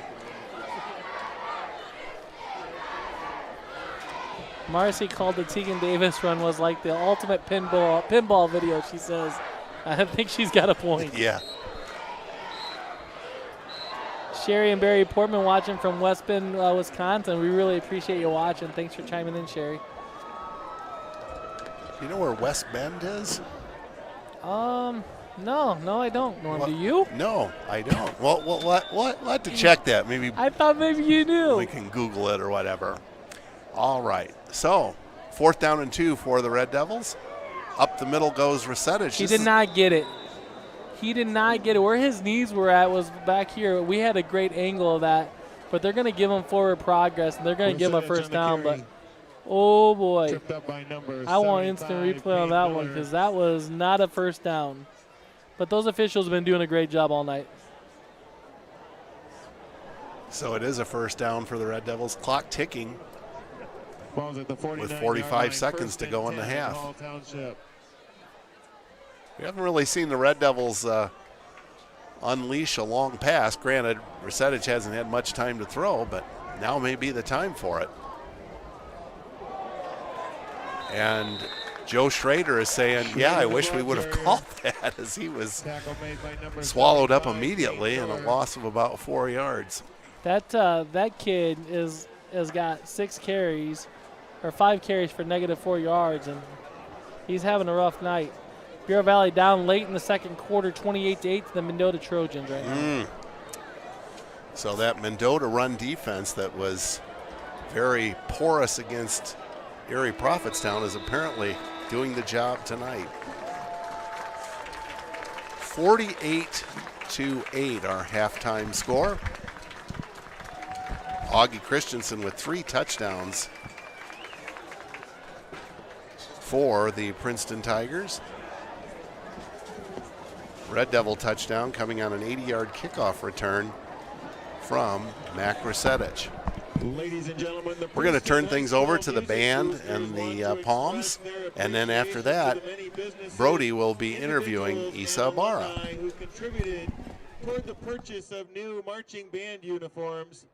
Tonight, the Marching Tigers are wearing those uniforms for the very first time. Ladies and gentlemen, please welcome the Princeton High School Marching Tigers.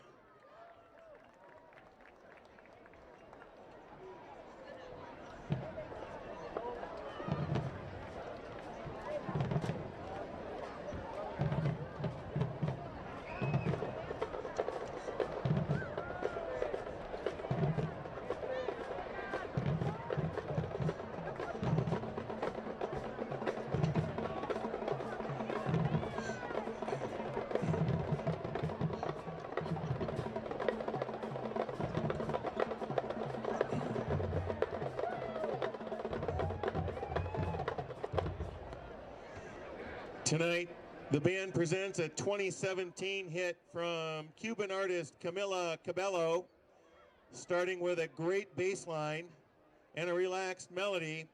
It's a love letter to her hometown. This is Havana.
And we're back after listening to the band.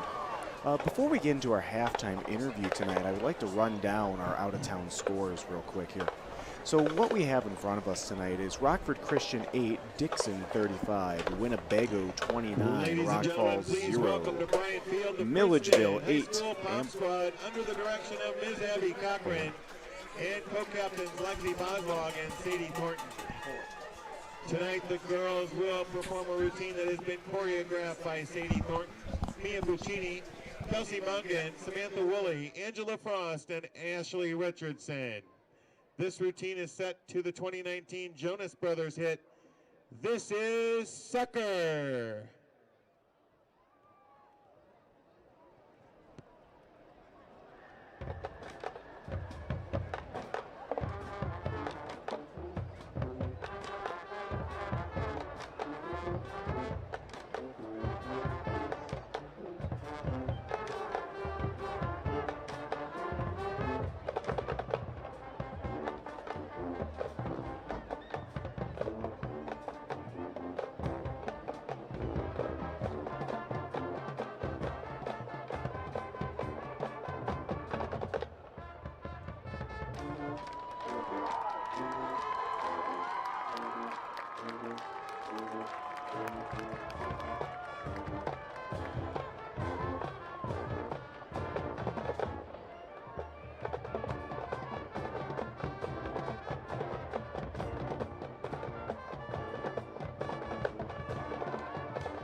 Alrighty, and we're back again. Back to where we were with score updates here. We had Milledgeville at 8 and Amboy at 14 at halftime. St. B 22, Kewanee 7, Newman 7, Orion 0, Ottawa 42, Harvard 0, Fulton 13, Pecatonica 14, Sterling 21, Galesburg 7, United 0, Mercer County 16, and lastly, Bureau Valley 8 and Mendota 28. We're joined here this evening with Isa Ibarra. Isa, how are you? Good. Good. So tell me, what's your thoughts on the game?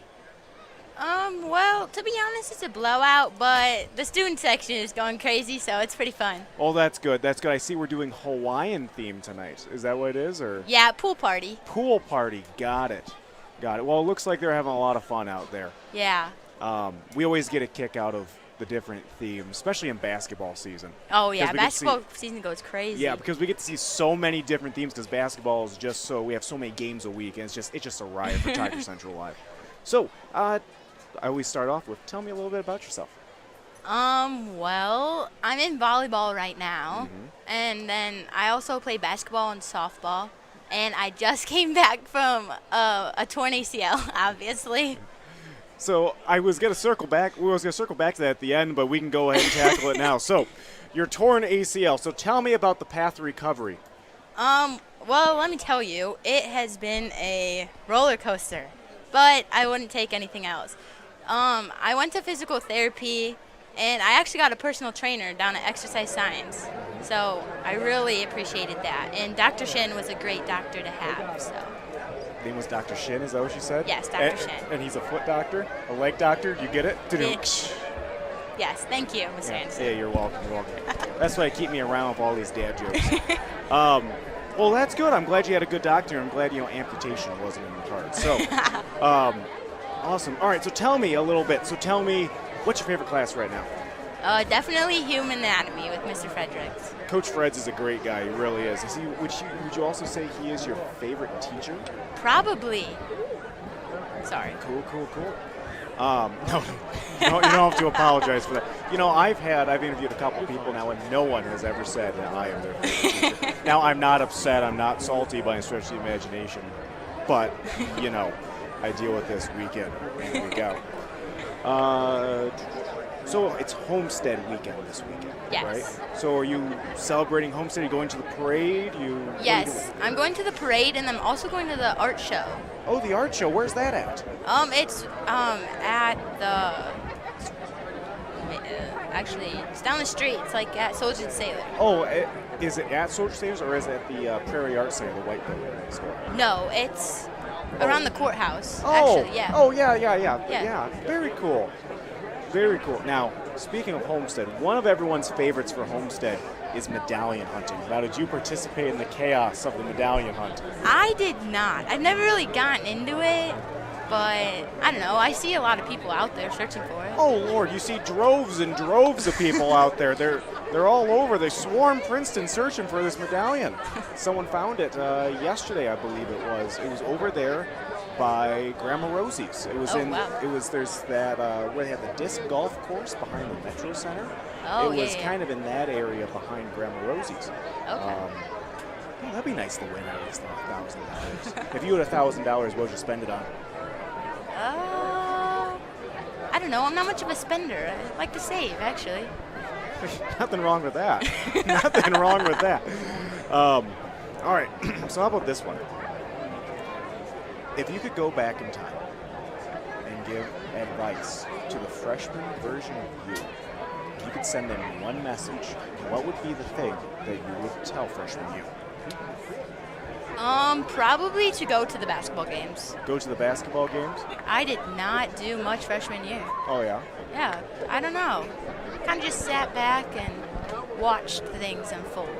So what changed, do you think? I don't know. I just saw how much people were having fun, and just watching the student section now, they're going crazy prepping for what's about to happen. Oh, yeah. Well, yeah, like I said, we love it at Tiger Central watching the student section have all their little games and stuff. All right, transitioning to this one. Who is one person that inspires you the most? It could be a teacher, family member, friend. Who do you have? This is actually funny because it is my mom. Oh, yeah? I know she's listening right now, and I know she was wanting that answer. But, yeah, it's my mom. How so? What's the characteristic that you idolize her the most with? She's just so determined and dedicated to what she does. So, yeah, shout out to you, Mom. Awesome.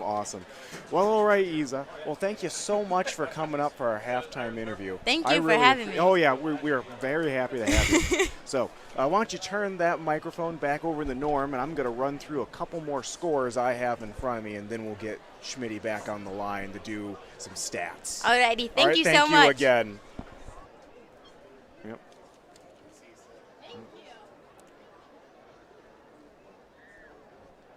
She is the nicest person, Norm. She really is. Yeah, very talented, very well spoken, and yeah. Oh, she was a hoot to have up here. All right, so I want to go through some other out-of-town scores from yesterday, actually. We didn't get to them at the start. And some of the other sports that we had, such as boys soccer. Monmouth Roseville beat Cadden 7-0. We also had Dunlap beat UT 1-0. Rock Island Allman beat Kewanee 2-1. In girls tennis action, Princeton lost yesterday 4-1 against Mendota. And this is the part I had to circle back to, Norm. I'm a little biased with this because I am the JV golf coach, right? So I had to talk a little bit about how exciting it was to play Bureau Valley and Orion yesterday at Wyattton. Hey, shout out to Max Halbert at Wyattton Hills. He is the nicest person, and we really appreciate him being the home for Tiger Golf. He does a lot for our program, and we can't thank him and Linda and all of his wonderful staff out there at the golf course. But in yesterday's golf action, boys golf at Wyatton, Princeton beat both Bureau Valley and Orion, 160 Princeton, 176 Bureau Valley, and 207 to Orion. For our JV team, we beat Orion but lost the Bureau Valley by 10 strokes. So Bureau Valley beat Princeton 192 to 202. We have a big, exciting week ahead of us in golf this week. We have 2 home meets as well as the freshman boys get to go over to Kewanee for the Baker Park invite, which is always a great time. And then that following week, it's the PIT, the Princeton Invitational Tournament, on the 17th, which is a huge varsity tournament, and we always have a great time with that. And like I said, I can't thank Coach Crawford enough, Coach Passmore enough, and Wyatton Hills for all they do for our great program. You know, Brody, I'm just wondering, as a golf coach, what is maybe the most common mistake or the most common thing that you will tell a kid, you know, you need to do this or you're doing this wrong? What comes up? Well, I'm kind of looking around right now because Cail's on my golf team, and I was going to look at him when I tell him this, but it doesn't seem like he's in the press box because Cail suffers from this quite a bit. He needs to bend his knees more, right? Because he keeps topping the ball all the time. I hate to throw Cail under the bus here right now, but that's probably the thing I tell people the most. Choke up on the club a little bit, bend your knees. And probably the next common thing we see is people can't read putts, and putting is tough. And there's many different ways to approach putting. Some people see lines on the green. Other people do push putting where you put 10% weight on one foot and 90% weight on the other and just kind of push it through. There's a variety of ways to putt. With putting, you should always remember that with putting, it should always take you 2 strokes. That's how they factor in the par. So if it's a par 4, it should take you 2 strokes to get up to the green and then 2 putts. So that's how you ideally get a par 4. All right. Well, yeah, and for those of us that aren't very good golfers, that's just one of our problems to be able to 2-putt. But Schmidt's going to come back, and he'll let us know about some stats. We did do a little research, thanks to you, Brody, and we found out where West Bend, Wisconsin is. Yeah, it is northwest of Milwaukee. Thank you. Hey, you're welcome.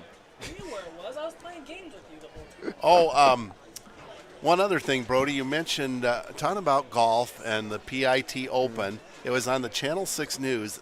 Iowa, I believe, has 99 counties. Yep. There's a couple. They have golfed in every county in Iowa. Wow.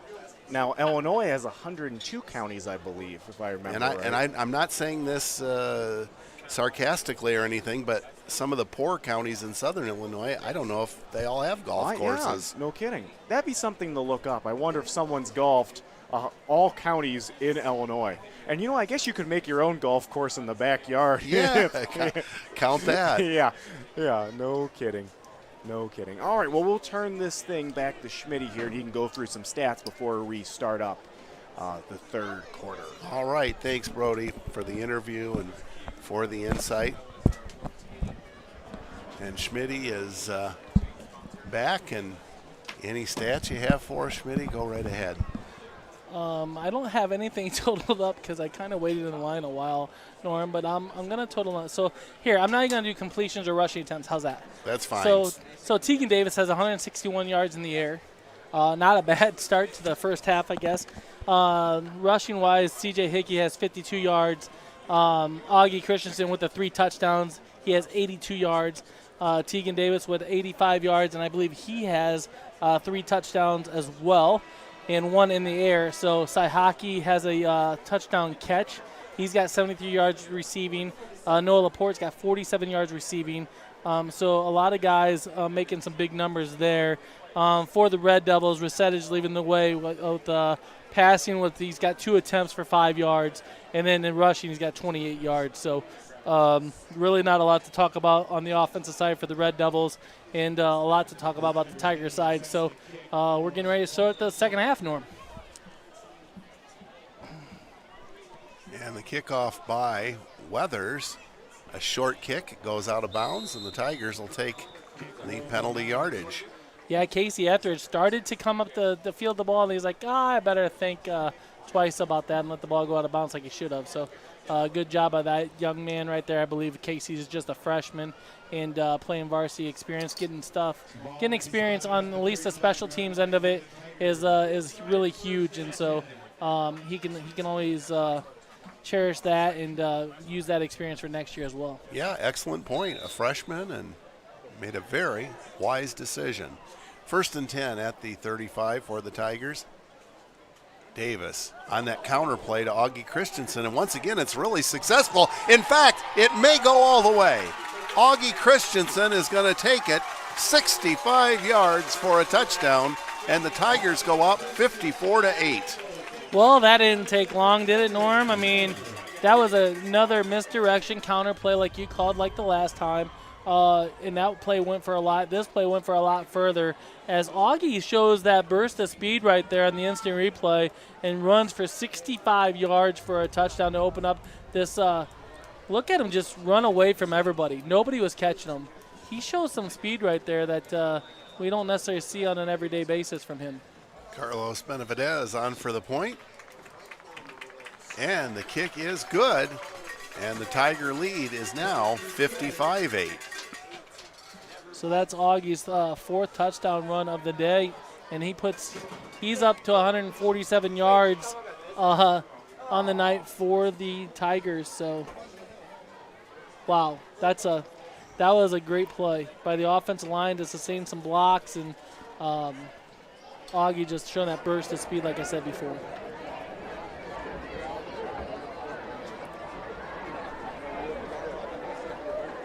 And Carlos Benavidez has 7 successful PAT kicks tonight.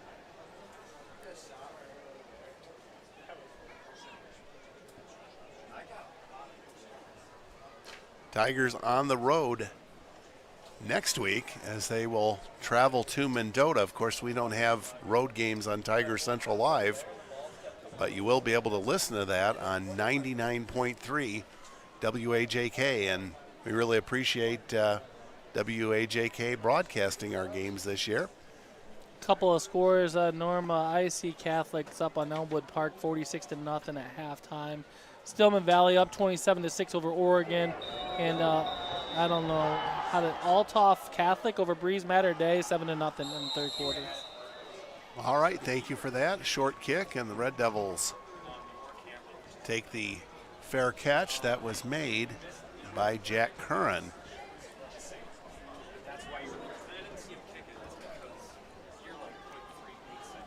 Clock running with Princeton well beyond the 40-point measure as they lead 55-8.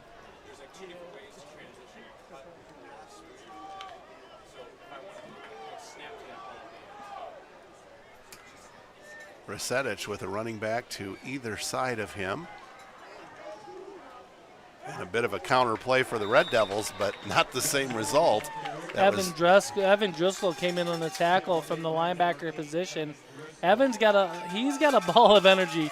That kid on the basketball court is like nonstop, and I'm sure he's the same way on the football field. He's just an energy kid that you love having around your team, and he does a nice job here making that shoestring tackle in the backfield. Exceptionally fast, and Joseph Bassador had no chance whatsoever. Well, he hasn't had no chance all night, poor kid. He just can't get anything going for him. That defensive line for the Tigers doing a nice job. 2nd down and 11 from the 34-yard line of the Red Devils. Now Resetich calls his own number, tries to get to the outside, still on his feet, and lunges forward for a couple of yards. Good effort by Resetich considering all the pursuing tacklers. Yeah, we got a lot of backups in, which is nice. 66, Jay Stuckey there for the tackle. I see number 78, Grady Cox in there in the defensive line. Number 34, Daniel Sousa there plays off and on for the Tigers, and 36, Common Green. So I just mentioned Common Green. He's a freshman. Jay Stuckey, he's a sophomore. And then you got Grady Cox, who's a freshman as well. So playing against the first team of the Hall Red Devils. And they just did a nice job of stringing that play along. So 3rd down and 8 for Hall as the clock nears the 9.5-minute mark to go in the 3rd period. Resetich fires long. He's got a man open, and the pass is complete. And the play winds up down around the 32-yard line. Hauling that one in, number 9, Gianni Guarini with the catch. That's a 41-yard catch for Guarini there. That was a nice touch on the ball by Mac Resetich to Guarini.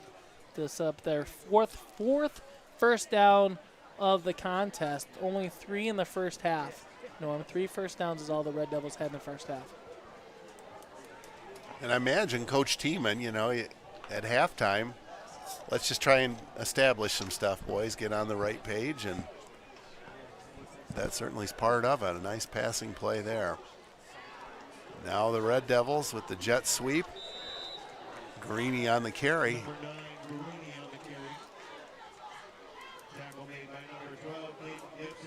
Caden Gibson there with the tackle, number 12. So that's another sophomore. That's a gain of 2 on the play, so nice job by him. But, I mean, against the run, this second-team unit's done a nice job against the run. They just got to sure some things up on the passing defensive things. But, you know what? This is great experience for them, Norm. I mean, I don't care if they give up a score or not. It's just good experience to get in the varsity action where the game is a lot faster pace. They're flying around a little more physicality to the game. Now Resetich calls his own number, eludes one tackler, but not the second. A good tackle. Casey Etheridge. Yes. So this Tiger reserves, as Schmitty's noted, largely made up of freshmen and sophomores. They're doing a fantastic job out there. That's a freshman right there making a big-time play right there. So the future is bright for these Tigers, that's for sure. 3rd down and 3 for the Red Devils at the Tiger 15.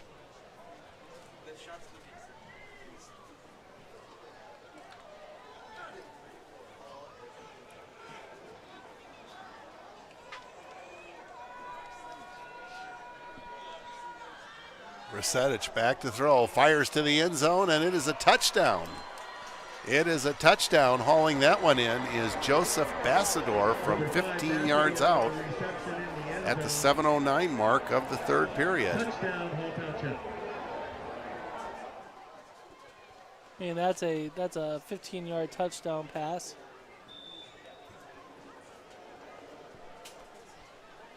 And, that's 2 plays that they've been wide open. So I'm sure when they come to the sidelines, the Tigers, they're going to get some coaching and some advice and sure things up a little bit and draw it up on the board or whatnot. So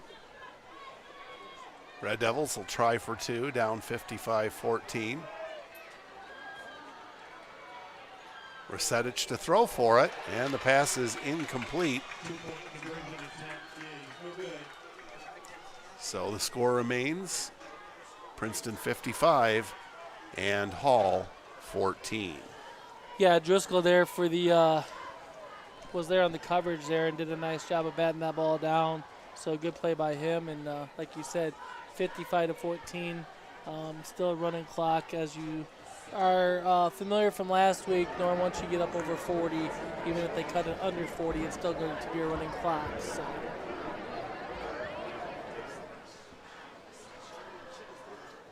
Just to cap off some first half highlights, Tegan Davis started off with a 1-yard run. Benavidez' kick was good for a 7-0, all set up by a onside kick, if you would, from the Tigers. And then Christensen off of another onside kick. The Tigers get the ball right back, and then Augie Christensen runs a 10-yard run for the kick good. That was about 10 minutes and 15 seconds to go in the first quarter. The Tigers are already up 14-0. Then Christensen follows suit with the 5:43 on the clock in the first quarter with a 16-yard run, his second of the night. Benavidez' kick is good, 21-0. And then Tegan caps off with the a 2-yard run with 17 seconds to go in the first quarter. Benavidez' kick for the 4th time straight, 28-0. Christensen starts the second quarter with 8:13 to go with a 12-yard run. Benavidez kick was good, 35-0 Tigers. 3:38 to go. Davis to Saihaki for a 24-yard pass. Benavidez kick was good to bring it up 42-0.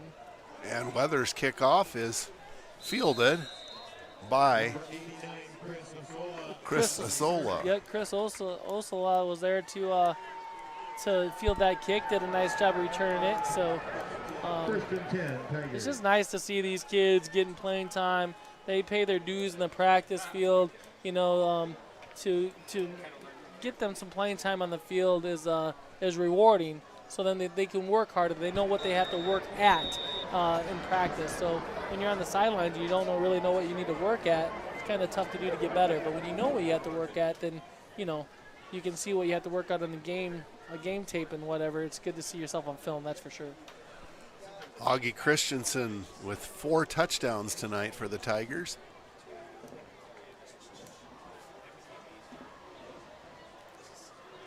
And William Watt in at quarterback as the Tigers go right up the middle. See who had that ball once the pile clears out a little bit. 44. Alex Wynn.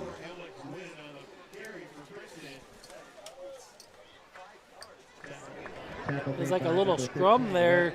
And the Tigers won that scrum as he gained for 5 yards there. So a nice job by Alex Wynn right there. I know Brody is back checking the out-of-town scoreboard. We had Mendota up convincingly over Bureau Valley. Still haven't heard anything on Stark County and Knoxville. A pair of undefeateds going at it tonight.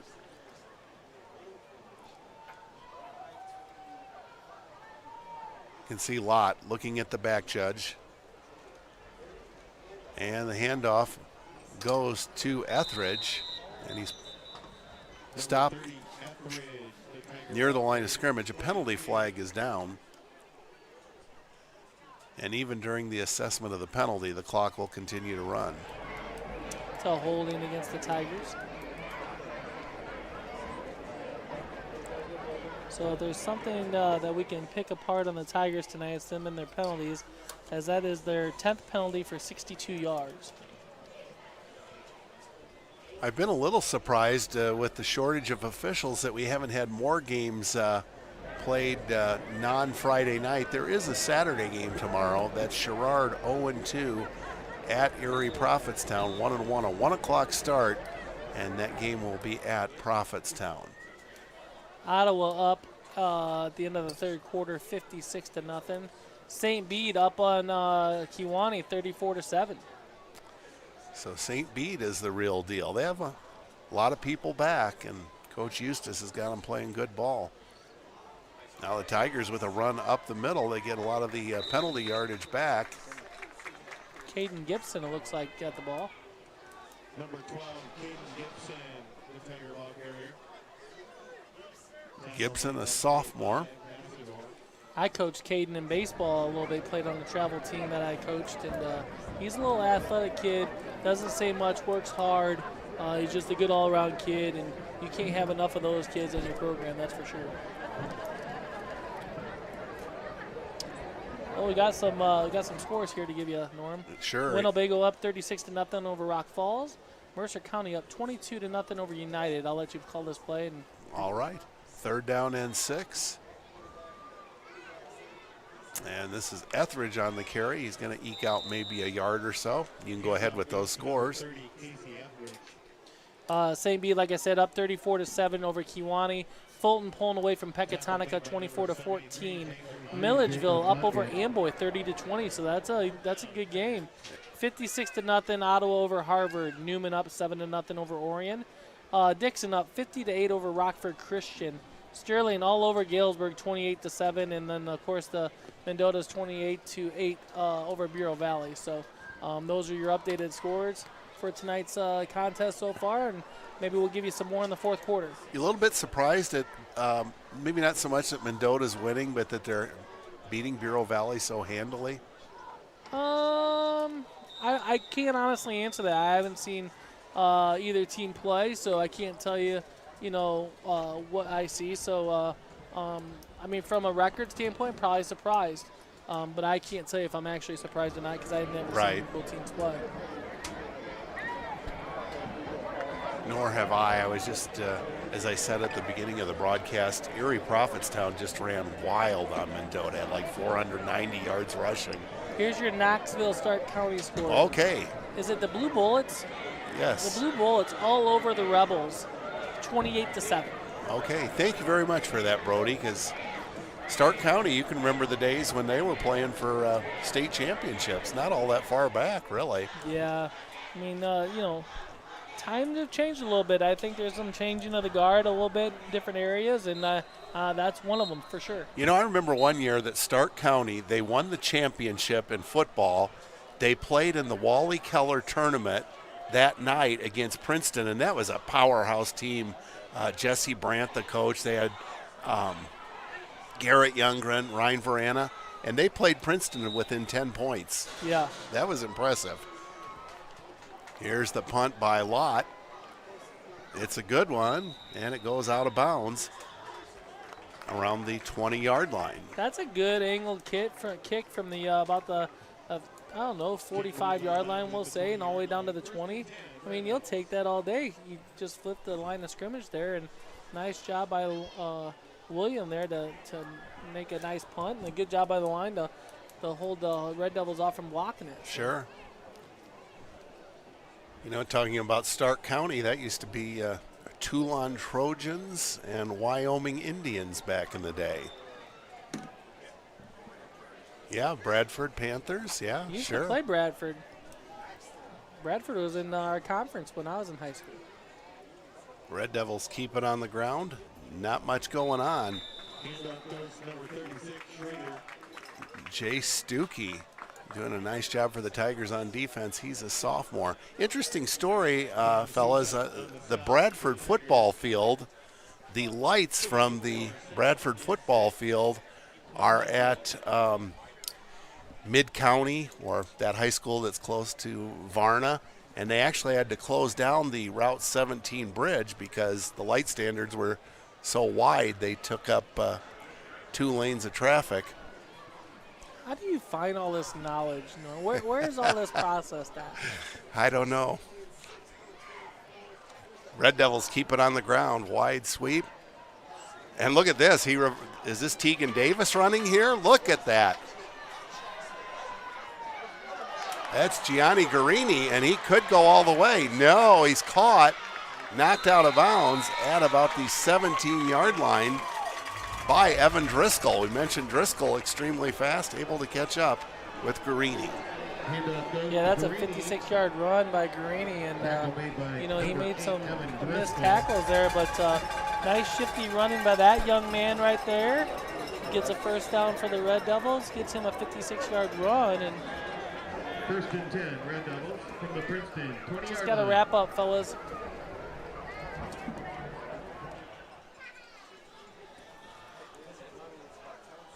Hey, we're going to give a shout out to Brody's mom and dad, Deb and Todd Anderson. They never miss a broadcast for basketball and football, and we really appreciate them watching and, of course, supporting their son. So we really appreciate that. We know why they listen to Tiger Central Live. It's because of you, Norm, because you're the constant. It's nothing to do with Brody, but it's all Norm. We appreciate you watching. We love Brody, and we're glad to give that acknowledgement, that's for sure. One more quarter to go. Tigers over the Red Devils, 55-14. Then Casey and Carson Etheridge's grandma, Beth Etheridge, watches us and listens to us. We appreciate that as well. So hello, Mrs. Etheridge. Hope you're doing well. Do you know Gary Blessman, longtime PE teacher in Princeton Elementary? No. He used to coach at Toulon years ago. Updated score, Newman 7, Orion 6. Orion missed the PAT. Wow, so good one going on there.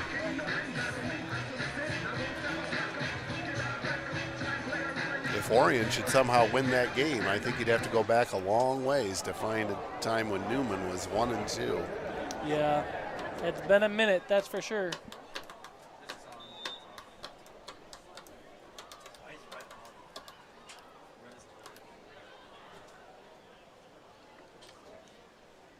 Handoff goes right up the middle for the Red Devils. Schrader on the carry. Schrader has it. Tackle made by number 58, Anthony Lugano. Second down and about 6 coming up. Ball at the 15. Mercer County up 28-0 over United. Were you at that playoff game years ago? It was Bureau Valley at Mercer County, and very, very painful game to watch as Mercer County came back to win. Yeah. Yeah. This play is stopped at the line of scrimmage. Grady Cox, among others, in on the stop for the Tigers. Tackle made by number 36. And on the carry, it was Gianni Guarini. Kevin Galdine chimed in and said he remembered the old Illinois Valley Conference and a lot of great football in that conference, he said. But he says, he remembers being excited when the WZOE actually broadcasted the football game. He goes, now these kids are spoiled with the streaming on live and stuff, he says. So, he's got a point. The kids don't know how good they got it, with the online streaming and the cameras we're bringing you to at home. So, appreciate that, Kevin, that little story. And the snap gets away from Resetich. He's under heavy pressure, gets away, throws, and he's got a man, and it's going to lead to a touchdown. Hauling that one in is Joseph Bassador, so it'll go down as a 16-yard touchdown pass from Mac Resetich to Joseph Bassador, unless we have a flag, do we? Well, I think Coach Pearson was asking for a legal lineman downfield, but he's not going to get it up as much as he is because I don't think they were paying attention that much to that. So, Pecatonica 22, Fulton 24, so that brings that score a little bit closer. And Milledgeville, Amboy's coming back 30-26, so got some good contests going on. Wow. And, of course, you could make a case. I don't know if they have rankings in 8-man football, but you would have to think that the Clippers are perhaps rated number 1 going into this. And now the ball's on the ground, and the 2-point conversion is going to fail as the Tigers recover it. 55-20 our score, as Resetich just moments ago with his second touchdown pass to Joseph Bassador.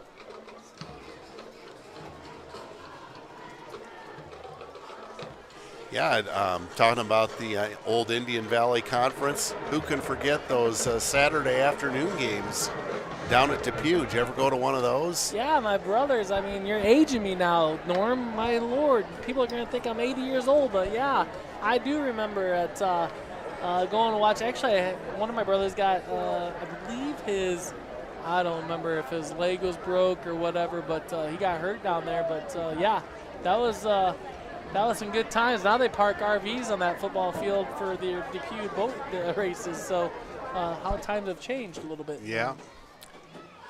Of course, the Suarez boys, the likes of Randy and Brian and Mike, such outstanding athletes, not only in football, but all around, great in basketball. So my brother Dave says that Amboy's ranked number 1, and Milledgeville's ranked number 2. Wow. So the battle of the heavyweights in 8-man football. Tigers on the return, and it's fumbled at about the 36-yard line. Question is, do they get it back as a penalty flag comes in? Then Mr. Charlie Walker says Evan Driscoll, who's wearing number 8, has some Frio blood in him because he's a Tiscawal Indian. And so he says also his dad's from Metamora. So a little background there on Evan Driscoll from your colleague, I should say, not former, because he helps you out with basketball some, Charlie Walker. Yeah, he's on our girls broadcast, does a great job.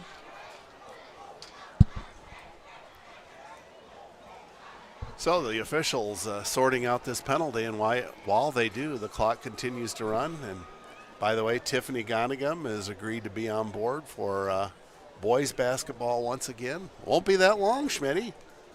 We had Michael Fredericks up here. Of course, Tim Smith, one of your assistants. And I don't mean to brag, but I got some of the best coaches in the area on my staff, and I couldn't be more blessed or thankful to have those guys and their knowledge. And they're so good with the kids to work with. And we're excited about this upcoming season for sure. We had a great summer. We only lost about 4 games this summer. Played really good basketball. The kids get along really well. The chemistry is there.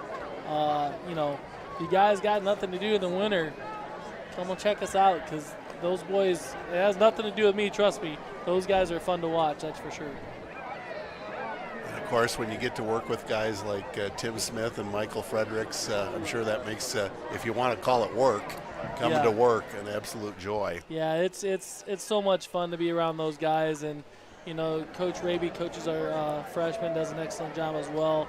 And Coach Murray helps out Coach Smith at the sophomore level and helps us in the varsity level too. And, just that background alone with him being an alumni and stuff, I mean, it just comes full circle, and just truly blessed to have the coaching staff that we have, that's for sure. Well, while we've got a moment here, Schmitty, let's look ahead at, we've mentioned Princeton's playing at Mendota, but what about some of the other games coming up in week 4? Before I do that, Anawan Weathersfield's up 27-7 over Princeville, so shout out to Coach Grip and company from the Titans doing a nice job in his second year at the home over there in Anawan Weathersfield.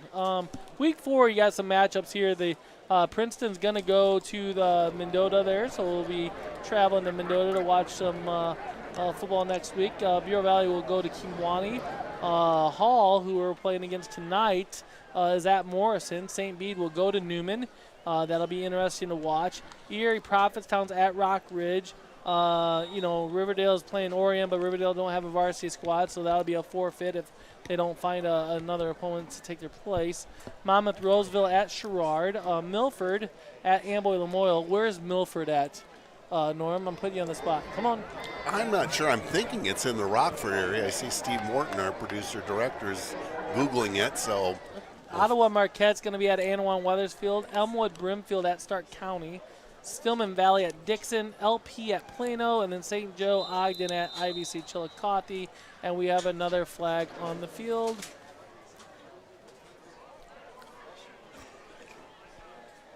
A timeout being called by the Red Devils. So as we look at that schedule next week, as we mentioned, the Princeton at Mendota game you'll be able to listen to on WAJK 99.3. Bureau Valley at Kewanee. If you go to Kewanee High School Sports, they actually have video and announcers for their game, so that's a way for you to be able to watch a game on TV as well.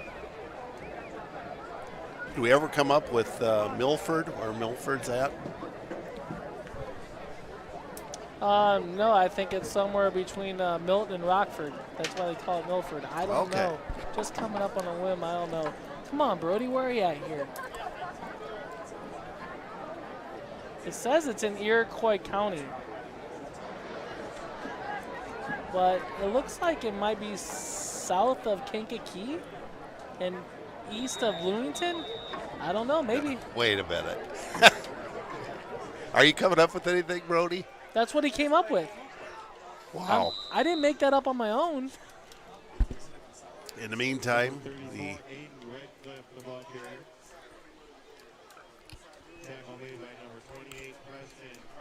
clock shows 7:45 to go in the game, with Princeton leading 55-20. Norm, one thing for sure. I mean, the game's out of reach or whatever, but, these guys up here in the booth and you, I mean, we just have a blast up here doing what we do. We're just lucky to call a game like we see it and have the technology that we do. It's very impressive to see a high school production come to fruition like it does here, So, I mean, I'm just totally impressed. I'm just happy to be along for the ride. So here as well, and the Tigers comes charging in. That's Casey Etheridge, who just blasted number 7 Dylan Glenn out of nowhere. Dylan kind of fumbled the snap a little bit, and he had no chance to go anywhere. And Casey came through the middle and was licking the chops, so to speak, and just blasted the kid. Yeah, the Princeton Public School Foundation, they have enabled our Tigers Central Live operation to get a lot of equipment, and it wouldn't mean that much if Steve Morton couldn't put it all to good use. But between him and Brody and Steve Gray, they do a great job of figuring it all out and getting it in sync. Makes for a great broadcast. Now the Red Devils keep it on the ground, and yet another great tackle, Schmitty. Casey Etheridge there again, Norm. I mean, he's coming out of nowhere, and that's another 5-yard loss there. But nice job by Casey, just flying to the ball, making plays. And also, you know, our sponsors for this year, Bex and Central Bank and Princeton Ready Crete and Micklig Energy and Midland Bank, we really appreciate them, you know, coming on board and helping us out to do what we do as well. So huge thanks, absolutely. Hall next week at Morrison. Don't be surprised if Coach Tiemann doesn't get these Red Devils back in order, and it wouldn't surprise me if they win that game next week. Now, great pursuit by the Tigers, and the Red Devils are just going the wrong way. Gianni Guarini just had no chance whatsoever. So their last 3 plays went for -5, -5, and -4. So nice job by the Tigers doing some adjusting to what the Red Devils was doing and doing a great job of stopping them. I got some updated scores, Norm. Okay. We got Ottawa up 63-0 over Harvard. Sterling up over Galesburg 35-14. Princeville losing to Anawan Weathersfield 33-7, and then Milledgeville up by 10 again over Amboy 36-26. So it's looking good for the Missiles. You know, it almost begs the question, why is Ottawa even playing Harvard? I don't think Harvard's all that big a town. As on the run, it's Casey Etheridge getting the first down. Yeah, maybe it's something to do with filling in a non-conference game or something. You know, I don't know. Well, you're right. I mean, it's tough to fill. We've seen with Riverdale with their forfeits, I don't think anybody is well, Bureau Valley did. They played Villa Park, but most of the teams are just taking the forfeit win, and they'd probably actually rather play.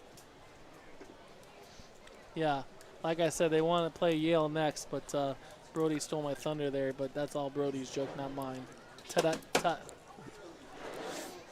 Another shout out to my little buddy Liam for watching us tonight. He's watched us on back-to-back nights. We really appreciate him watching and cheering the Tigers on as well. Alex Wynn, he's acquitted himself exceptionally well. He had that last carry. Second and 3 coming up. Tigers are doing some good things up front, that's for sure.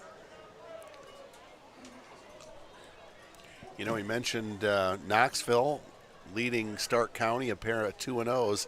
Won't get any easier for Stark County next week. They have Elmwood Brimfield, who tends to be good year after year. They sure do. They, you know, Elmwood's usually a pretty good basketball team too.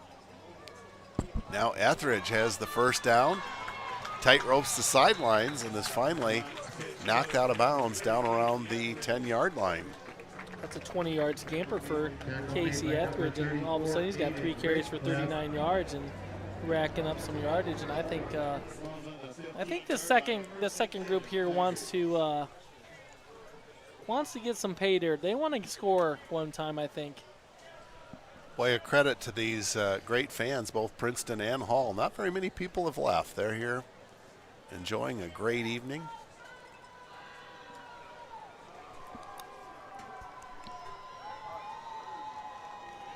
Lott watches the back judge. Takes that play clock down as far as possible. And on the carry for the Tigers is Alex Wynn once again.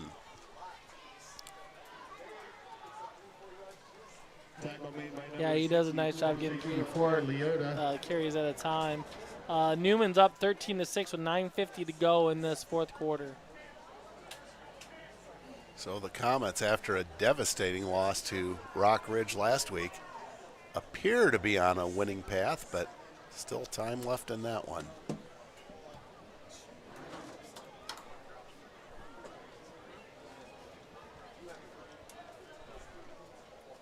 The back judge, which on your TV screen is out of range, he's waving that arm for the 5 count. Tigers get it off.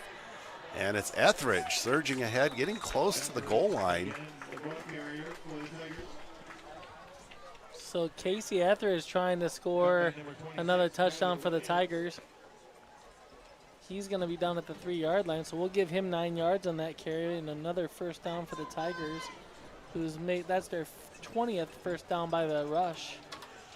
Tigers could conceivably take a couple of knees and call it a night. We'll see if they elect to do that or if they're going to try and punch this in. They could. I could see it go either way. I could see Coach Pearson either taking a kneel down or letting these kids score a touchdown too. I mean, they got all their backups in there. Why not let them score a varsity touchdown, you know? But, I know there's a lot of mutual respect between the two coaches, and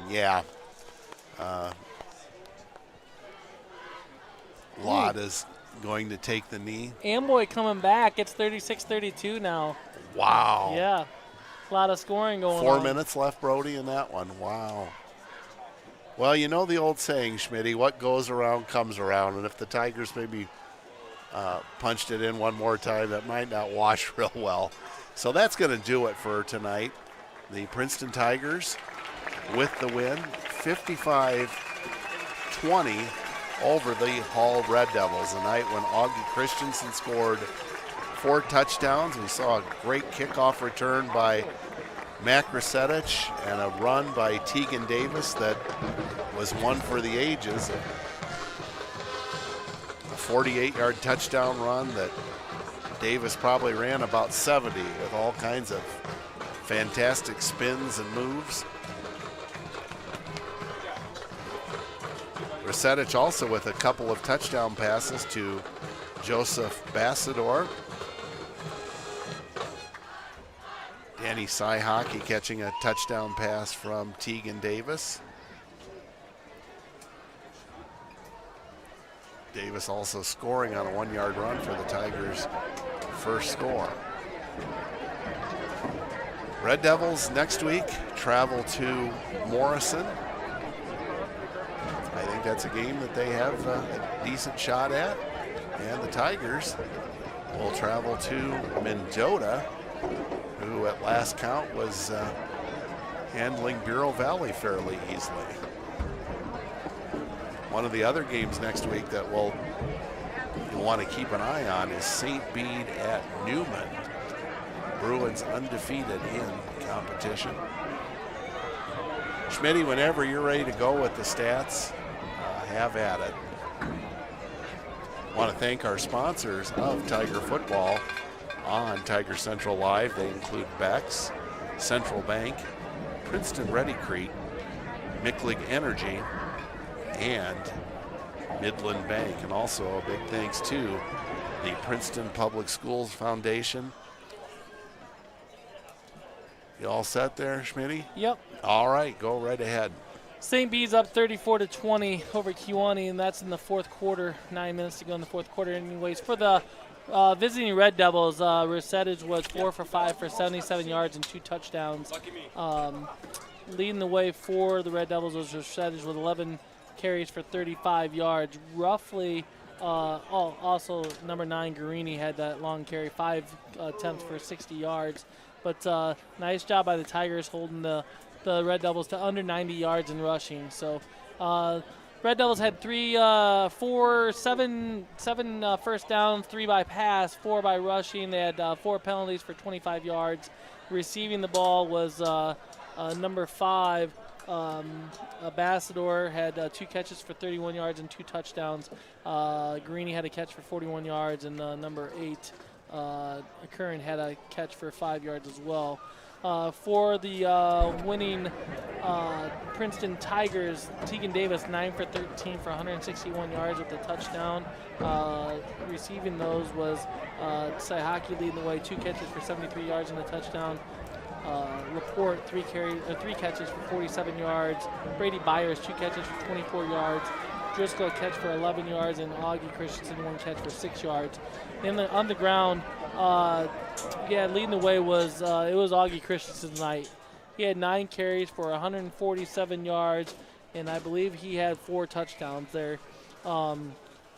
C.J. Hickey had 9 carries for 52 yards. Tegan Davis 6 carries for 85 yards and 2 touchdowns.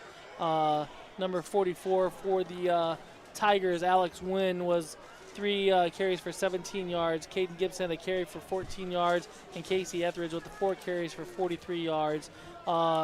First downs were 21 first downs, 15 by the rush, 5 by the pass, 1 by the penalty. Tigers did have 10 penalties for 62 yards.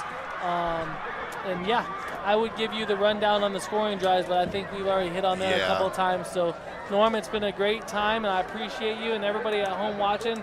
We really appreciate it. And Brody and Steve Morton and the Princeton Foundation, the Princeton School Foundation, and everybody running the cameras, I really appreciate all their hard work. Yeah, that would be Steve Gray, and then we had a couple of student helpers as well, Cail Piper and Austin Gordon. So once again, our final score here from Bryant Field, Princeton wins 55-20 over Hall. Tigers in action next week at Mendota. That game on 99.3 WAJK. And then on September 23rd, Schmitty will put you back to work. The Kewanee Boilers, the oldest rivalry in Illinois high school sports, will take place here at Bryant Field. So we hope you can join us. In the meantime, for Jason Smith, Brody Anderson, Steve Morton, Steve Gray, Cail Piper, and Austin Gordon, this is Norm Vandermoon wishing you a good evening, and thanks so much for watching. Again, Princeton 55, Hall 20.